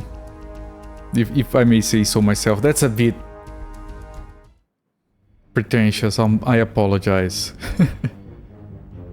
Now I'm gonna own it. It's going to be freaking fantastic because it's going to have a lot of variety, because it's going to have over 50 games probably. I'm really excited about it, but it's going to take a lot of work just to get it set up. I bought some AV converters for it already, for some of my systems. And actually that retrospective has so many games that one of those is an Xbox exclusive, which is why I ended up getting this emulator to work in the first place. And then I saw this game and okay, the retrospective can wait, we need to Metal Dungeon first. Okay, what is this?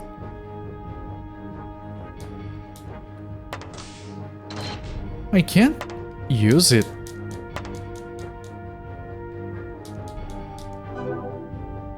It's not a thing because we have the imp stones. Huh, so strange. You'll keep quiet. No, it's I'm just letting you know that. That's the reason I'm just teasing about it. Okay, I think it's time to go back.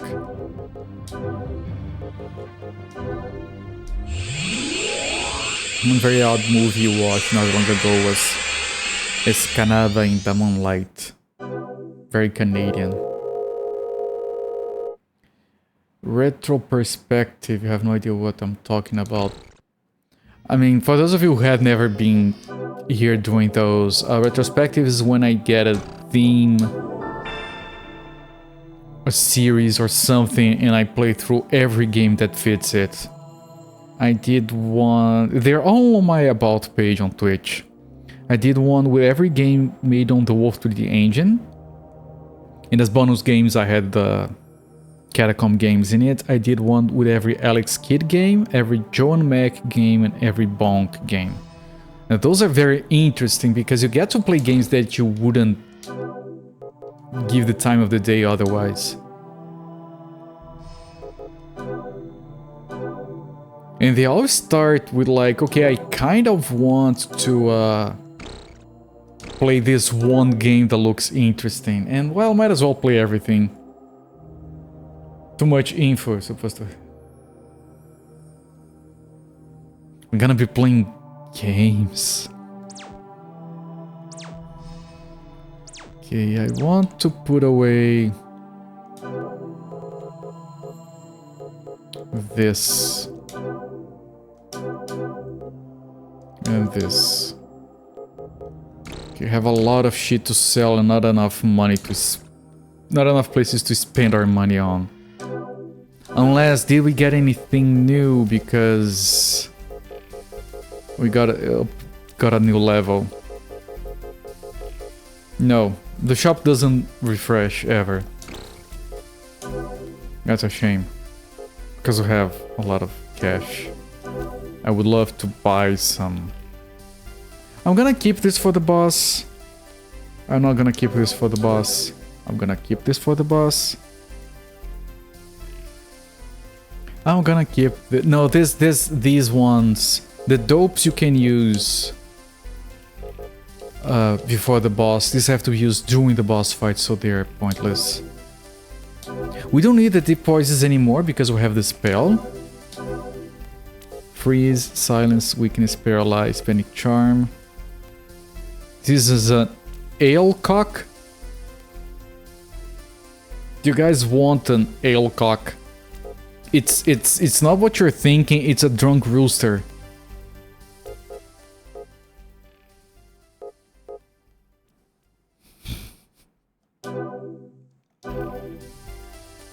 It's the Dizzy Games. No, sorry, it's not the Dizzy Games. Are there 50 plus Dizzy Games?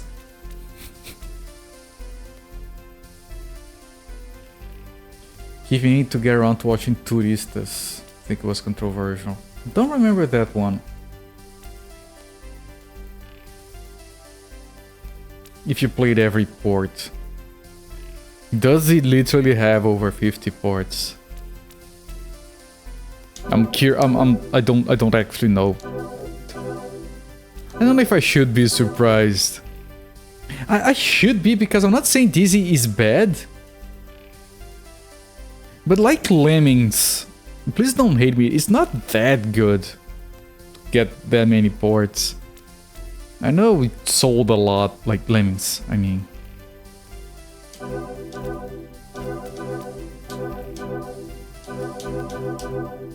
But I never understood all the rage about Lemmings. It was very amusing the first hour, then it just got annoying. Okay, these are the 40... This is a... Fortify a truckload of shit. +2. A single glare would weaken a human. Yeah, better sell it. No, it didn't let me sell it, right? Yeah, it cancelled. I almost sold it. Because it was equipped, it didn't let me. Good. Chain hammer. Wait, that's an upgrade. Hang on. I didn't equip an upgrade.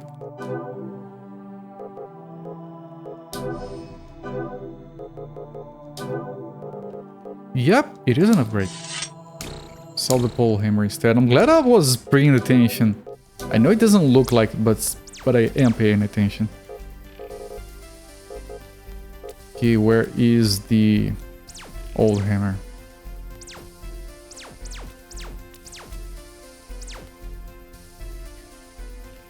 Did I keep it by accident? I think I kept it.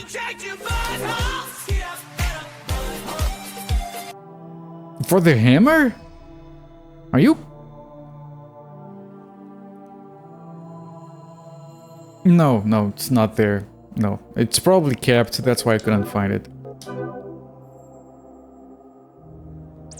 Yeah, here.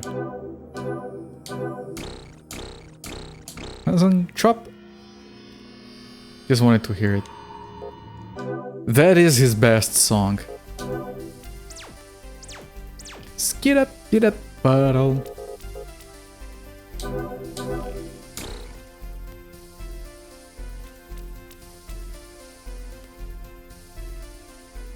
Lemmings, you play one, you've played them all, yes. About 14 or so Dizzy games, just a few ports of each. A near 50. Interesting. Yeah, if it was one of those... If it was Dizzy, I wouldn't play all the ports. Based on the description. I would take each game and select a port for it. The first one or the main one or whatever. There is that 3D Lemmings game. I watched someone play it once. It was so stupid.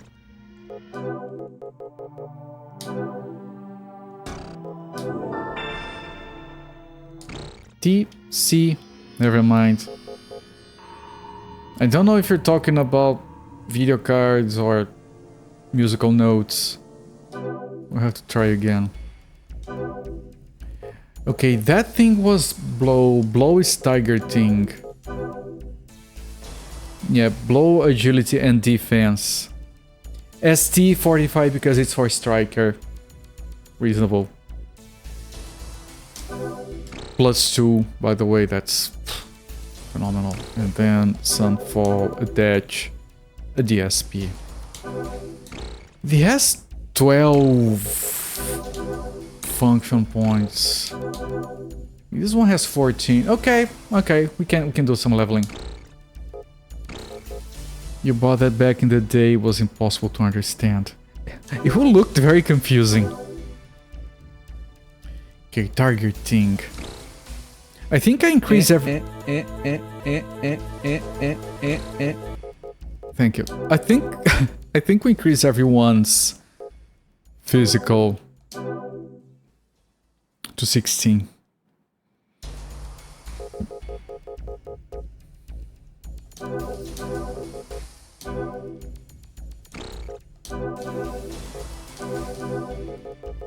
Even if it hurts, and it kind of does. I need more defense on her in the end shot.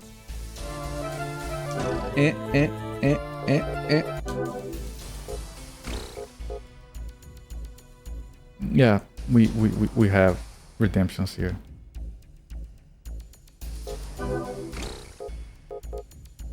Okay, 16 physical.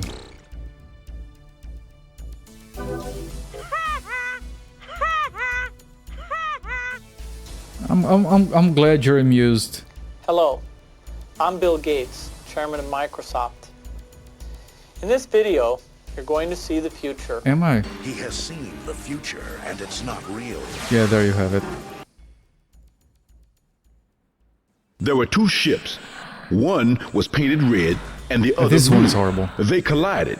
At last report, the survivors were marooned.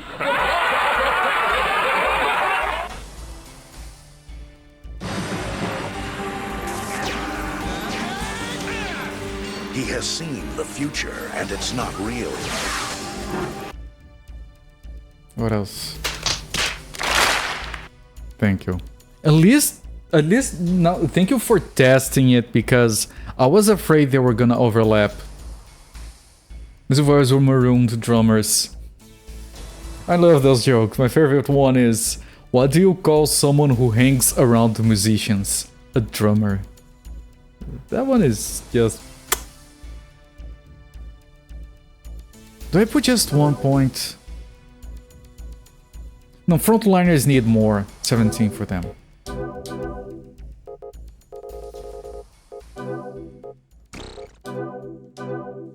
This one is already 17. He has 13. That's fine, but it's 2, so he can use more. But then I can put it on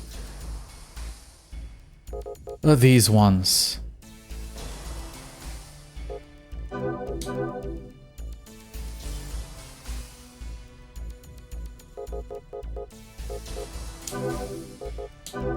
Here, not perfect, usable, and you want, yeah, everyone has 17, so you want 17 as well.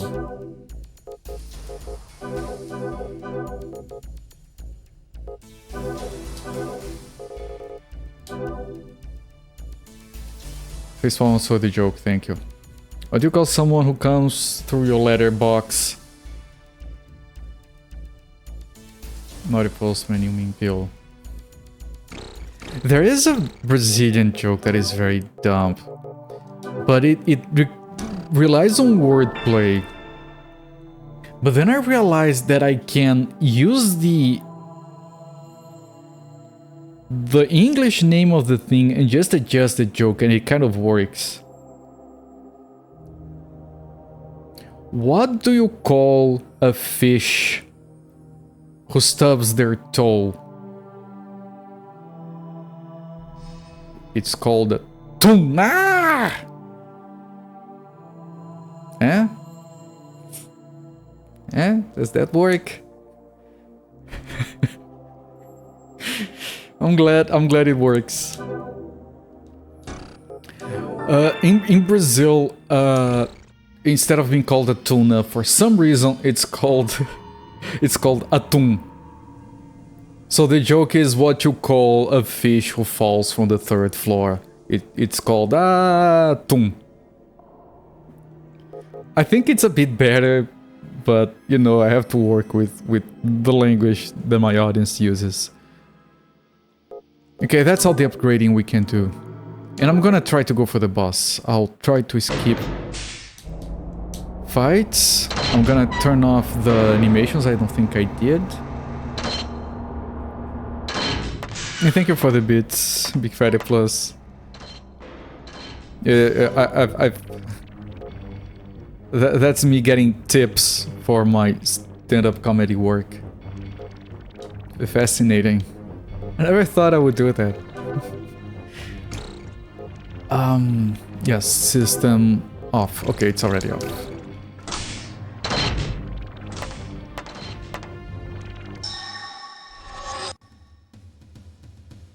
Hello, Necroing. Welcome in, my friend. How's it going?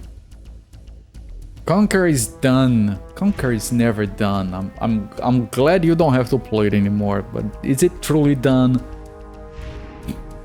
Congratulations, my friend. GG's.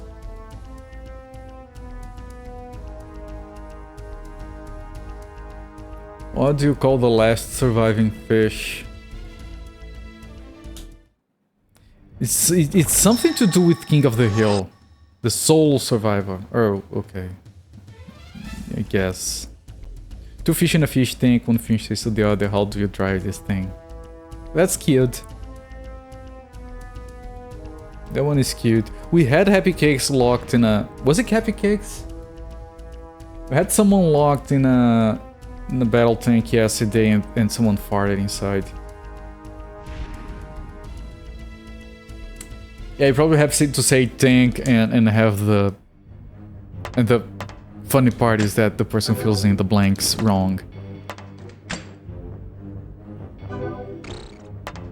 You know, explaining a joke is like dissecting a frog. You understand it better, but you kill it in the process.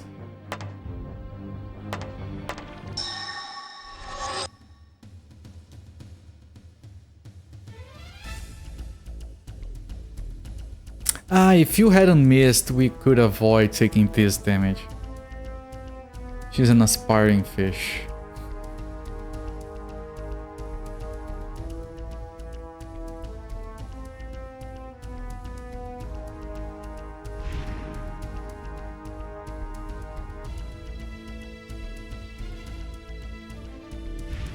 You know, I have a very big problem trying to come up with jokes on the spot like this, especially because of context and language.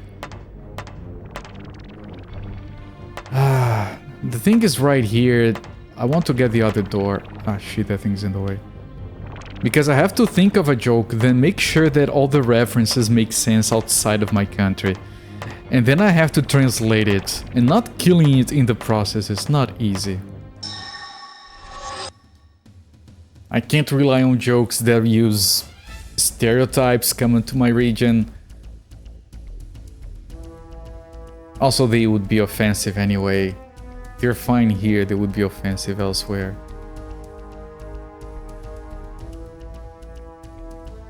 Much easier to come up with jokes as a chatter, yes. I'm trying to think, I'm only thinking of horrible ones. Yeah, he had 5 health. What do you mean death? Your grandfather inverted your cold air balloon, never really took off. There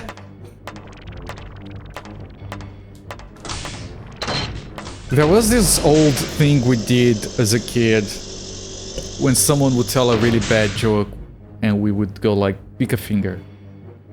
And they would look at you weird because they didn't know what you meant and you're like, no, pick a finger. And then they pick, like, take this one, you're like...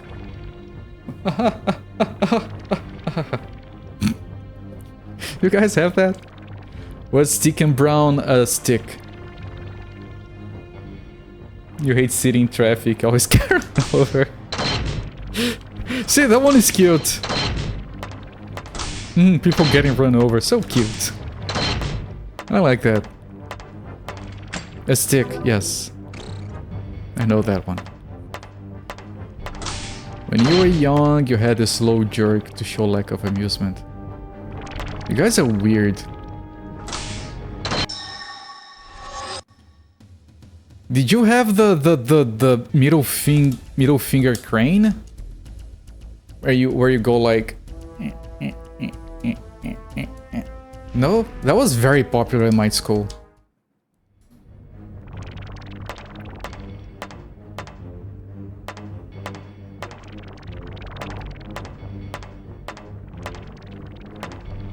Later, a sketch comedy team did a great take on the exaggerate to the point of awkwardness. That's always good to watch. And not participate, yes. Extreme awkwardness. Oh, like when they took that scene from RoboCop where he shoots the guy, I think, in the dick. And then they made a full thing where he shoots the entire town in the dick. And it's just people running around with shot dicks everywhere. Like that? They just drive it to the ground. It's difficult to watch. You can't look away, but it's difficult to watch.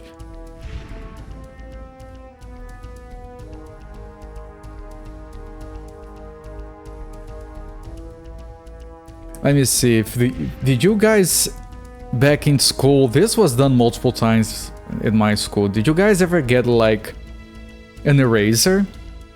Because it's made of rubber, so it's an electrical insulator. Then you stick a paper clip through it, held by it, so you insulate it from it. And then you stick the paper clip into a power outlet to kill the power to the school. Or to the room you are in. Have you done that? I had friends that did that multiple times a year. Overdone? Oh, okay.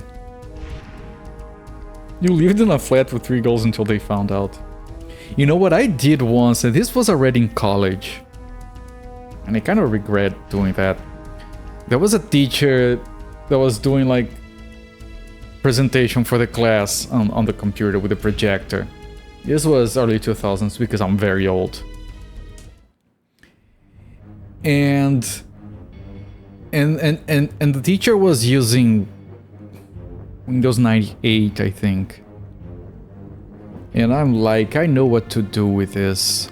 This was in the lab, so we had our computers in front of us. I set up my computer here, and I just pretend that I'm watching, and I trigger a buffer bomb over the network, and the computer just blue screens. And if it tries to go back to normal, press a button, it just keeps blue screening because that's how that exploit works. And then she resets the computer, goes through class again. 20 minutes of class.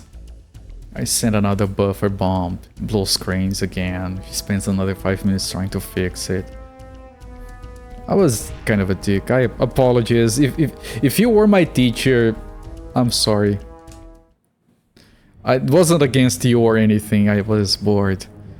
And then she says, well, if it happens again, then I guess I'll have to just, you know, write the stuff down on the blackboard. I'm like, okay, not doing it again. You know, 3 classmates that just stuck the paperclip into the outlet. Yeah, you put it on the rubber so you don't get shocked.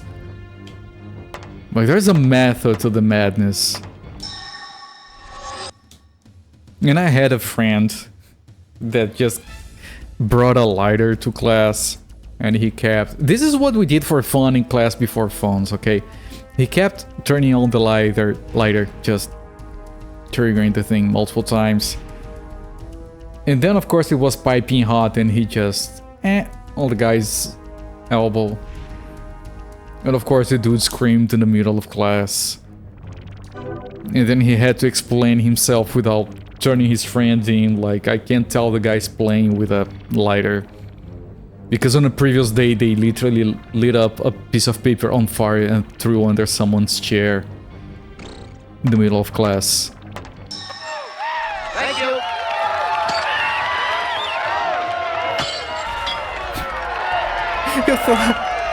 I'm sorry, I have to read that.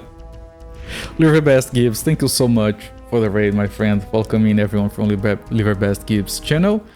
I'm co-operator streaming from Sundays to Fridays. We're doing an OG Xbox game called Metal Dungeon.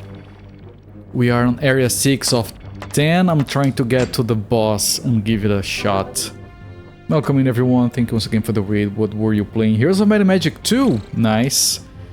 Good series.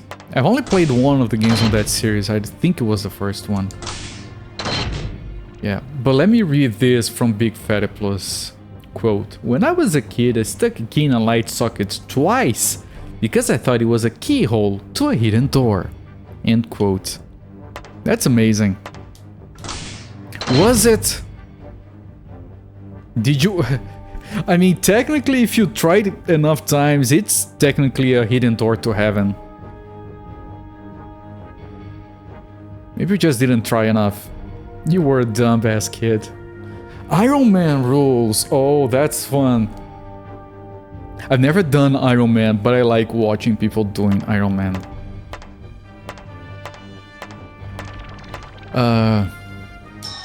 Crycheck Commentator was doing a run, an Iron Man run of XCOM with only 4 characters. We're supposed to upgrade to 6. His limitation was only playing with 4.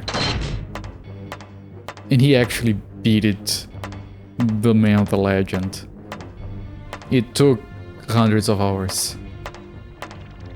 He had to keep restarting every time one of the 4 guys that he needed died. Makes you think more about every move. Yeah, because we all play those games the same way, right? We just, let me see this. Nope, this is bad, reload. Which is fine.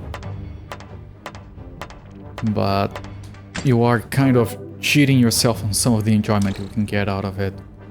Problem is when some of those games are like designed around save scamming. Because they assume that everyone's gonna do it. Like, you can't play Doom without save scamming. I mean, you can, but it's not designed for it. You did that to a computer in the lab that a friend used specifically. Back in my days, we would find computers that were unlocked and just change the wallpaper to something embarrassing. I mean, that's universal, right? Some games aren't fun at all in Iron Man. The modern XCOM games they have a specific mode for that you can enable at the start. Earlier XCOM games, especially Terror from the Deep, no, like, it's not saying you can't do it, I'm saying that it's gonna be very difficult to enjoy it.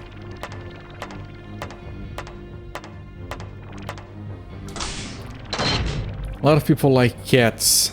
Take the Pope, for example. Recently, he was a Catholic. Yes.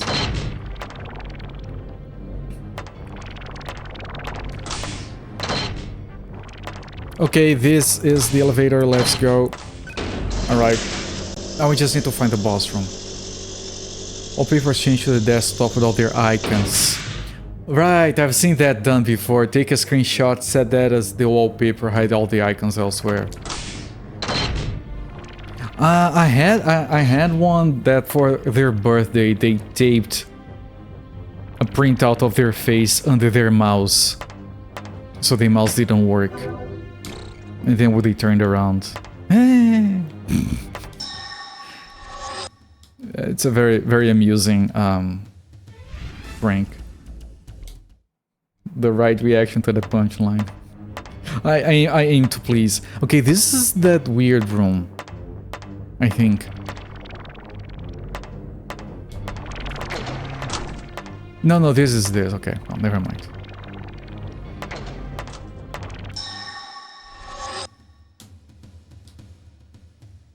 I'm gonna run from this. This is a lousy fight. We would play Counter-Strike on your downtime. You got so busy you couldn't get it to work. Yeah, we barely have... We have like 20 minutes to play and you spend 10 in troubleshooting. This one time, me and 2 friends, me and a bunch of friends, we stayed in the lab, the computer lab in college, after closing hours to play games. And then, you know, like around like 4 AM or something, most of the people left. And it was like 3 of us still there. And we're like, well, since it's only the 3 of us, we can hit the other lab and grab the good video cards. Alright, so we go over there, grab the video cards, bring them back. Alright, to make this faster, you know, we're all computer science students. Each one can install their own GPU, so we can all be done at the same time. And the dude is like, okay, what do I do? And we're like working on our computers. No, you just open it and slot the card in. And then you move the plug from the monitor into the new card. It's whatever. And we like working on our computers, installing the GPUs, and then we hear him saying, okay, now what do I do? And then I turn around to the computer where he just installed the GPU on, and I look at him and say, well, now you should turn off the computer. And then you turn it on again. He installed it with the computer on. The monitor was all garbled mess. I did not expect it to turn on again. You know those... You know those memory sticks that you put into the motherboard and they can only go in a specific way because there's a notch in the middle? Did you know that if you try hard enough, you can insert it the wrong way? A friend of mine, also a computer science student that I worked with, fried my motherboard that way. Outstanding. Like, that takes skill. Still, Reaper already have it. Never estimate the competency of your fellow students. Yeah. Well, those guys put in the work.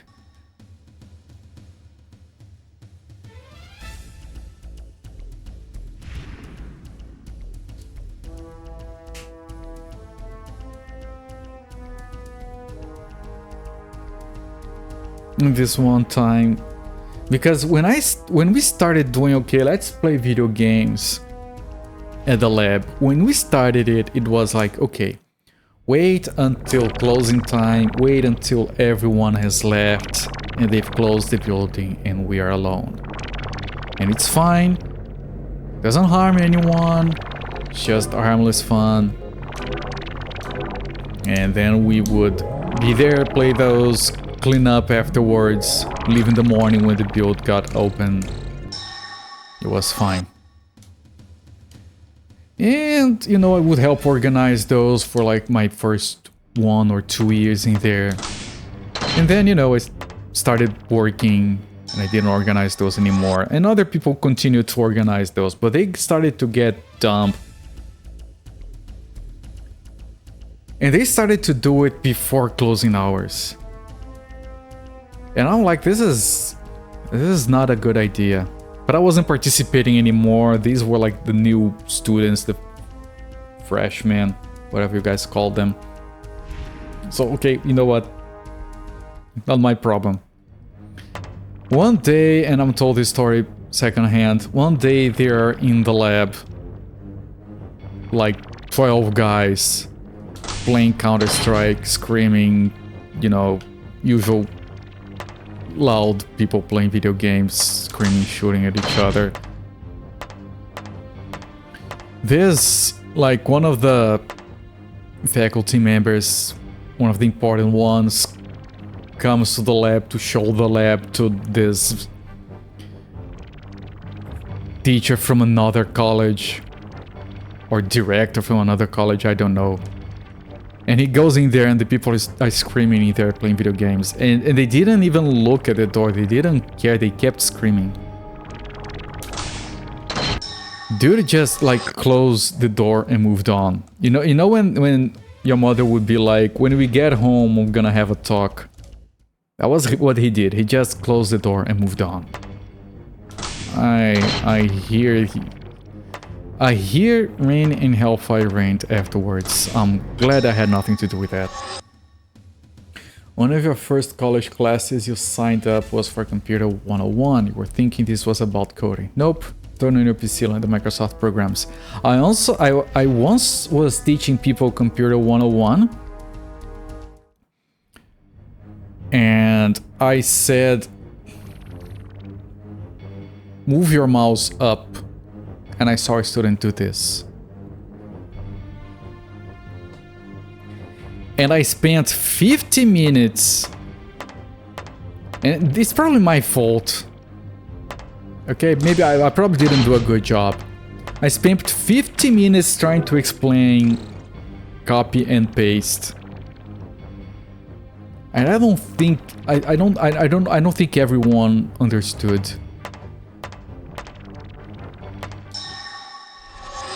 When you played Counter-Strike, was everyone laughing? Yeah, I played Counter-Strike just for the social experience. I never liked it. I was usually, I'm not trying to toot my own horn. I was usually top of the leaderboard, but because I played games online, and most of those people just played when we played on the lab, so it was easy to bully people. Which I didn't do on purpose. In fact, and I hope none of them ever watches this VOD, I wanted to keep playing with them. But sometimes, and I know this has happened, I would be like bullying them so much in the game that they would just be like, okay, I guess it's good enough, I guess we'll quit, and then I wouldn't be playing a game anymore. So I started to literally, oh, they're starting to get frustrated. I started to just walk around the map without shooting. And they still would take a while to kill me. I would just not shoot to let them get a few kills in me. And then I would be okay, they're in good spirits again, I can't go back to playing the game. I would just keep adjusting, like give them a little bit so they can enjoy themselves, so I can keep enjoying myself. It's not a horrible thing to do, right? I just want to play games. Like when you're playing a game with your nieces, yeah, you need to let them win a few times, otherwise they lose interest. But these were like 20-year-olds. Look, kid, this isn't a yoke. I say move up, I mean move your hand on top of the mouse away from you. Okay, I'll move forward. It isn't a yoke. You did mean a yoke. I thought you Frigidaire joke. This isn't a joke. No, that's good, that makes sense.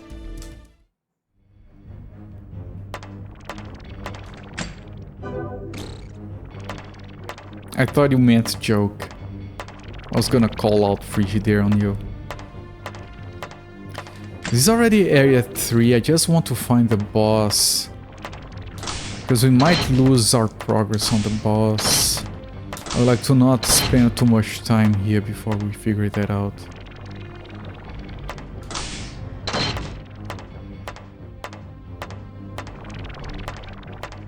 Boss room could be here, it isn't. It could be here, it is. Okay, good.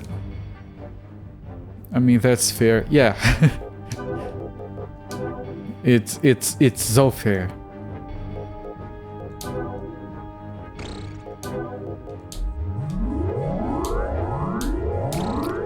Okay.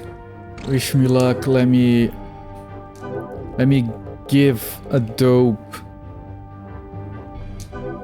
to targeting, a DSP to Sunfall, a show to Sakura, a death to...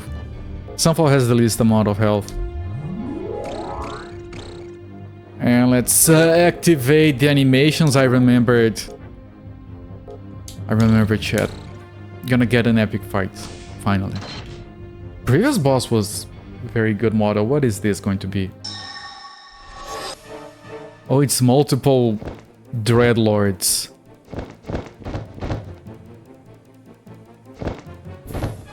Jacked Dreadlords with funny faces. I love it. Good designs. Yux is an airplane. I'm up for... Okay. For those who don't know. What are you doing? Missing. Okay. Missing is fine. I want to focus their attacks on a single one. Squad of ass whooping it is. But they're missing. Maybe because I invested points in defense and those are supposed to be debuffs. You know what? Oh, we don't have buffs. So this is fine. Please miss. They're missing. This is gonna be fine, chat. It's going to be easier as the fight goes along because we have less enemies. which isn't a thing on the previous bosses. It gets harder as it goes on because of dwindling resources.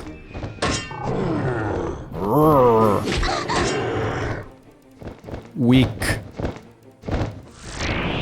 Miss, she has good silence. Okay, we don't care. I mean, we don't have access to her healing spells, but it's fine. Weak attack. Here comes the fire. 24, man. I spent so many points trying to buff you up, and you do that to me, Sunfall. You just want to be a cleric and heal people, right? I get it. Ting ting.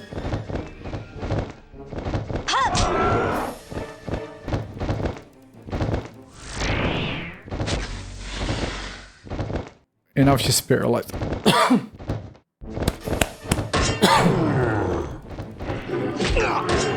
Can I get rid of the paralyze? Is it Liberon? It might be Liberon. What if it isn't? I'll try Liberon. I hope it is. At least you hit decently. Yeah. Okay, he's silenced. He doesn't have spells, you dumb fuck. Oh, one of them died. I didn't even notice. Okay, no, this fight is fine. And you need 3 imp orbs to kill 3 big demons. That's interesting. Now they can get your entire team paralyzed if they weren't so dumb and casting all the paralyzes on the already paralyzed character. It did work. We got it, chat. We got it by the balls.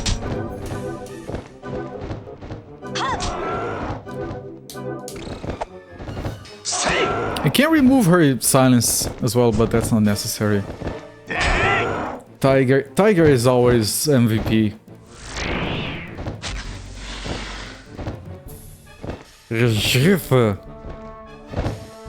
At least you didn't Frigidaire hit her.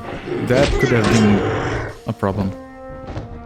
They barely do any damage. This is whatever. Unless my entire team gets paralyzed.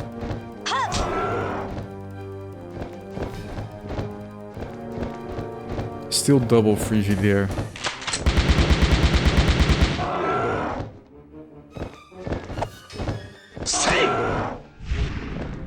Okay. Easy fight. It resisted. I don't particularly care, actually. But I'm surprised that he has so many points into damage, and it still doesn't does barely any damage with that fire spell.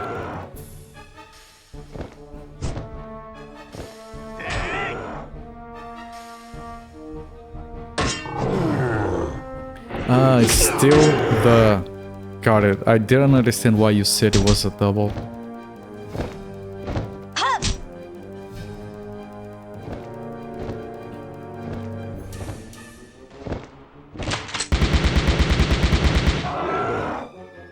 Oh no, this is whatever. It's gonna die eventually.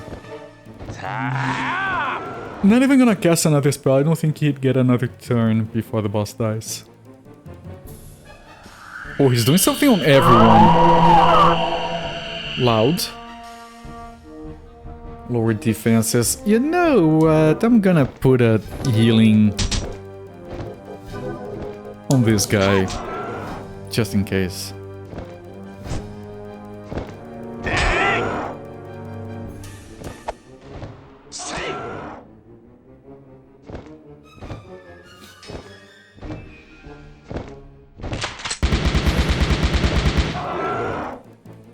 After all, that is the guy carrying all the items. Do we drop everything if he dies? There we go. Easy boss, easy life. I'm gonna heal because one of these days the game is going to be like, Herp, here's a second boss. Okay. GG's Area 6. We finished 2 levels today. We did 2 dives for farming and 2 dives for beating. That's very good. Those guys were level 60. We don't have a level 60 in the party yet. Yeah, we have a 29. Nice save. Let me see the new monsters that we didn't look at. Still missing this guy, which I think is on level 3.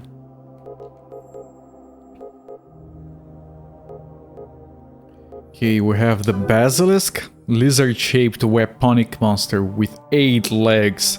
Its glance weakens humans. Then we have the Imp. The small monster works for demons. It carries magical stones and keys to control rooms. We have the Mechanical Wasp. An insect-type weaponic monster. It has poisonous needles and shoots them outward. Stealth Assassin, which is eerie-looking humanoid monster. It silently stalks targets and assaults with a poisonous knife. This one is not based on the cyborgs. Sorceroid T4, another lazy recolor. Type 4 Sorceroid throws out lightning spells and lowers its opponent's defensive power. We have the Troll. Oh, that's a troll, I guess. Mechanized Ogre. Wait, is it an ogre or a troll with powerful arms? Its huge fists can be destructive. It salts with knives. And then we have the Gyuki. With its bull head and spider body, this odd-looking weaponic monster attacks with poisonous gas. I like this design. I don't think I've seen a bullhead spider before. And yeah, they're all level 60, including Demon. Interesting designs they are. Interesting Danes. Yeah, that too. Weaponized Demons. 3 always stay together and victimize opponents with swords and spells. They victimize opponents. It kind of looks like a Mancubus sans flame gun arms. It kind of reminds me of... Mancubus, yes. Because he's a bit fat, right?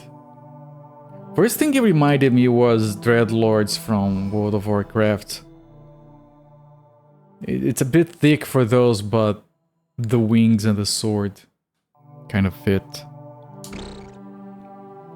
Alright, that's monster number 43. We have up to 73. So we have 30 monsters left.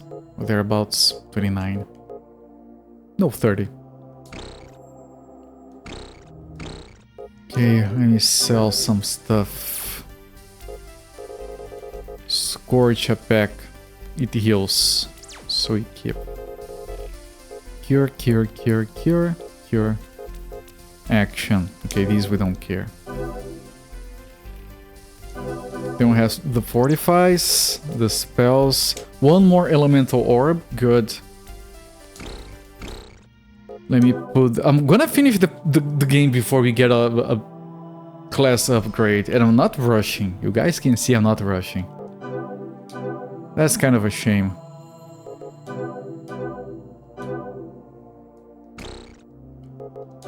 Elemental orb. I'm gonna keep the imp stones as well. I'm gonna be doing that level.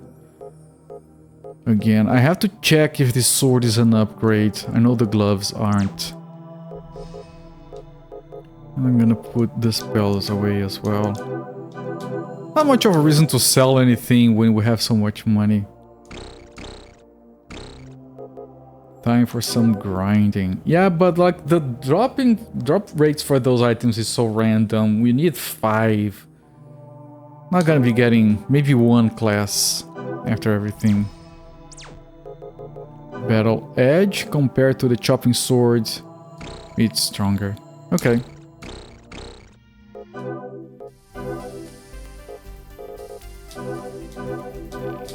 I mean, chopping sword does not evoke images of powerful combat weapon.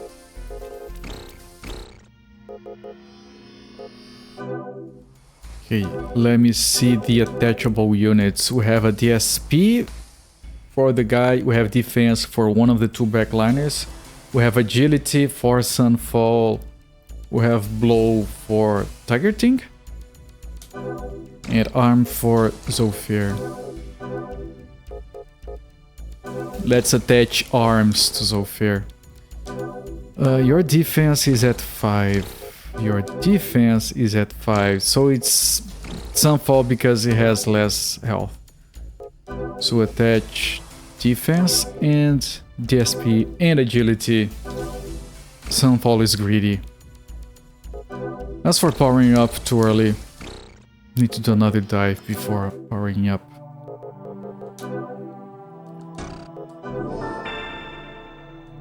Put on a save. Refresh the save. And with that, I'm gonna stop the timer. 17 hours. We're gonna come back to this game tomorrow.